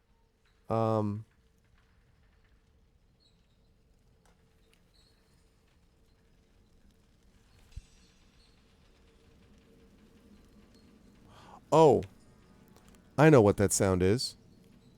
I was like, what am I hearing? And then I realized what I'm hearing is the open window, which had the Eberron game running. Okay, that was really weird. I was like, why do I hear the sound of like clanking and all this? I'm like, what? Now I understand. Anyway, so we are going to do a raid today, and the way that a raid works is very simple. If you are not a sub, you are going to do this, which is the Arvanauts have landed, followed by Twitch raid, lowercase Twitch, uppercase R, lowercase AID. If you are a sub, you're going to do this, which is the Arvanauts have landed, and then you get Arvany hype, Arvany roar, Arvany woe, Arvany witch, Arvany what, Arvany sub, Arvany smug, Arvany love, Arvany blown, all the Arvanys, when you are brought over automagically to be able to do this as well. And so please do that. It's gremlins breaking into your attic. It could well be Coven, also what's going on there. It could very, very well be. So, and yes, that project, which Garlic was just kind enough to put up there again, definitely please support us in this, because it's going to make a big difference. So thank you. Also, thank you for following the channel, checking out my YouTube, !ArvTube. You can sub over there. !ArvTweets is my Twitter website, or !ArvCord is my Discord channel, and of course, Discord server, and of course, ArvinElleron.com is the website. !ArvShop is my merchandise area. !ArvTreon for the Patreon, but I haven't been pushing those too much because I've been focusing on the Gray Shade Kickstarter. Icarus for my Icarus graphic novel from Athos Arts. Library for my Tales and Tomes from the Forbidden Library, my 5e adventure and sourcebook from Alligator Alley Entertainment, and both of those together are, of course, working right now on my Gray Shade Kickstarter that I've talked about. Gray Shade KS, and again, super, super important that people get behind that. I know I've been talking about it a lot, but it's really important, so please support if you possibly can, and please spread the word using the hashtag Gray Assassin and linking to that Kickstarter page. Thank you so much. Anywhere you can think of to spread the word about that would be much appreciated.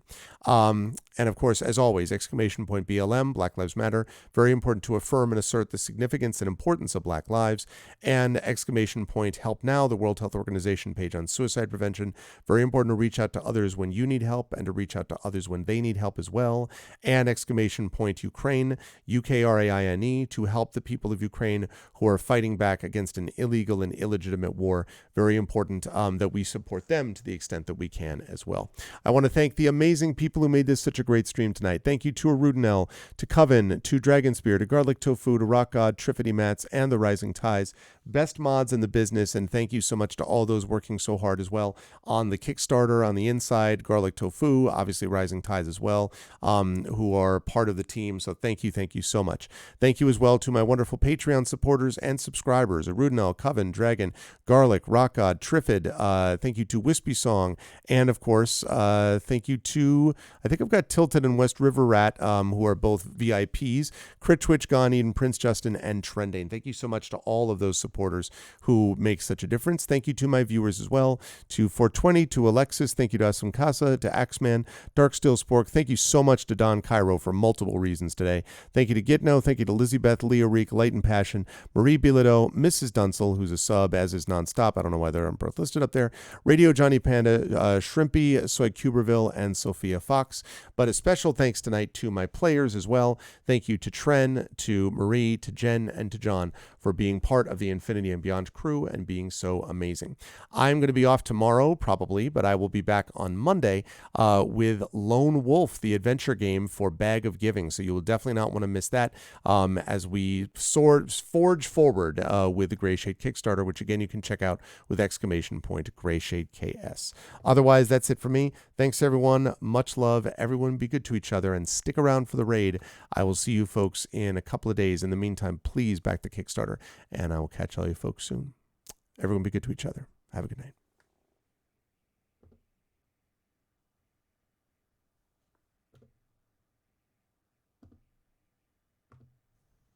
The King's Citadel. Well, what can I tell you about them? About the ones who do the job no one else can do? Well, I can tell you this. Wherever they go, people notice.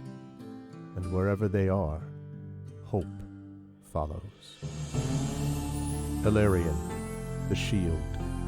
A star-forged Aegis who's lived a long time, who's seen war and peace, and will do whatever it takes to keep the first from falling into the second. Merime, the Sword. A Kalashtar bard whose dreams prophesy uncertain ends, but the wisdom of whose counsel and love for her sister are unquestionable. Tantin, the Brain. A dragon-marked human artificer whose jovial demeanor conceals a deep curiosity and razor-sharp intellect, sharp enough to cut down the Citadel's enemies. Nisiana, the Heart. A dragon-marked halfling healer whose love for her sister is matched only by her desire to help and heal the members of the Citadel, no matter the cost. They came together to aid the salvage outpost of Salvation, where the Grey hovers nearby, a threat and a promise. They've made friends along the way, salvage brokers, sheriffs, and everyday citizens alike. But they've also made enemies. Irulan Karnak, most powerful of the salvage brokers, the Order of the Emerald Claw, and even the Lord of Blades, if he truly exists. And, most dangerously, they've discovered something so powerful it could undo the fragile peace between nations. The Oracle of War. This powerful device will give anyone who owns it the knowledge they need to win any battle. And everyone from rival nations to greedy bandits will stop at nothing to possess it, especially now that it's begun to speak lines from the ancient draconic prophecy which predicts all of Eberron's future. Well, they've survived the Grey and saved Salvation. But can they survive the intrigue and deception of Sharn, City of Towers, where those with deep knowledge of the draconic prophecy must help decide what to do with this artifact? Only if they remember that in the end, all we have is each other and the King's Citadel. Long live the King. Welcome to Eberron. Welcome to Sharn.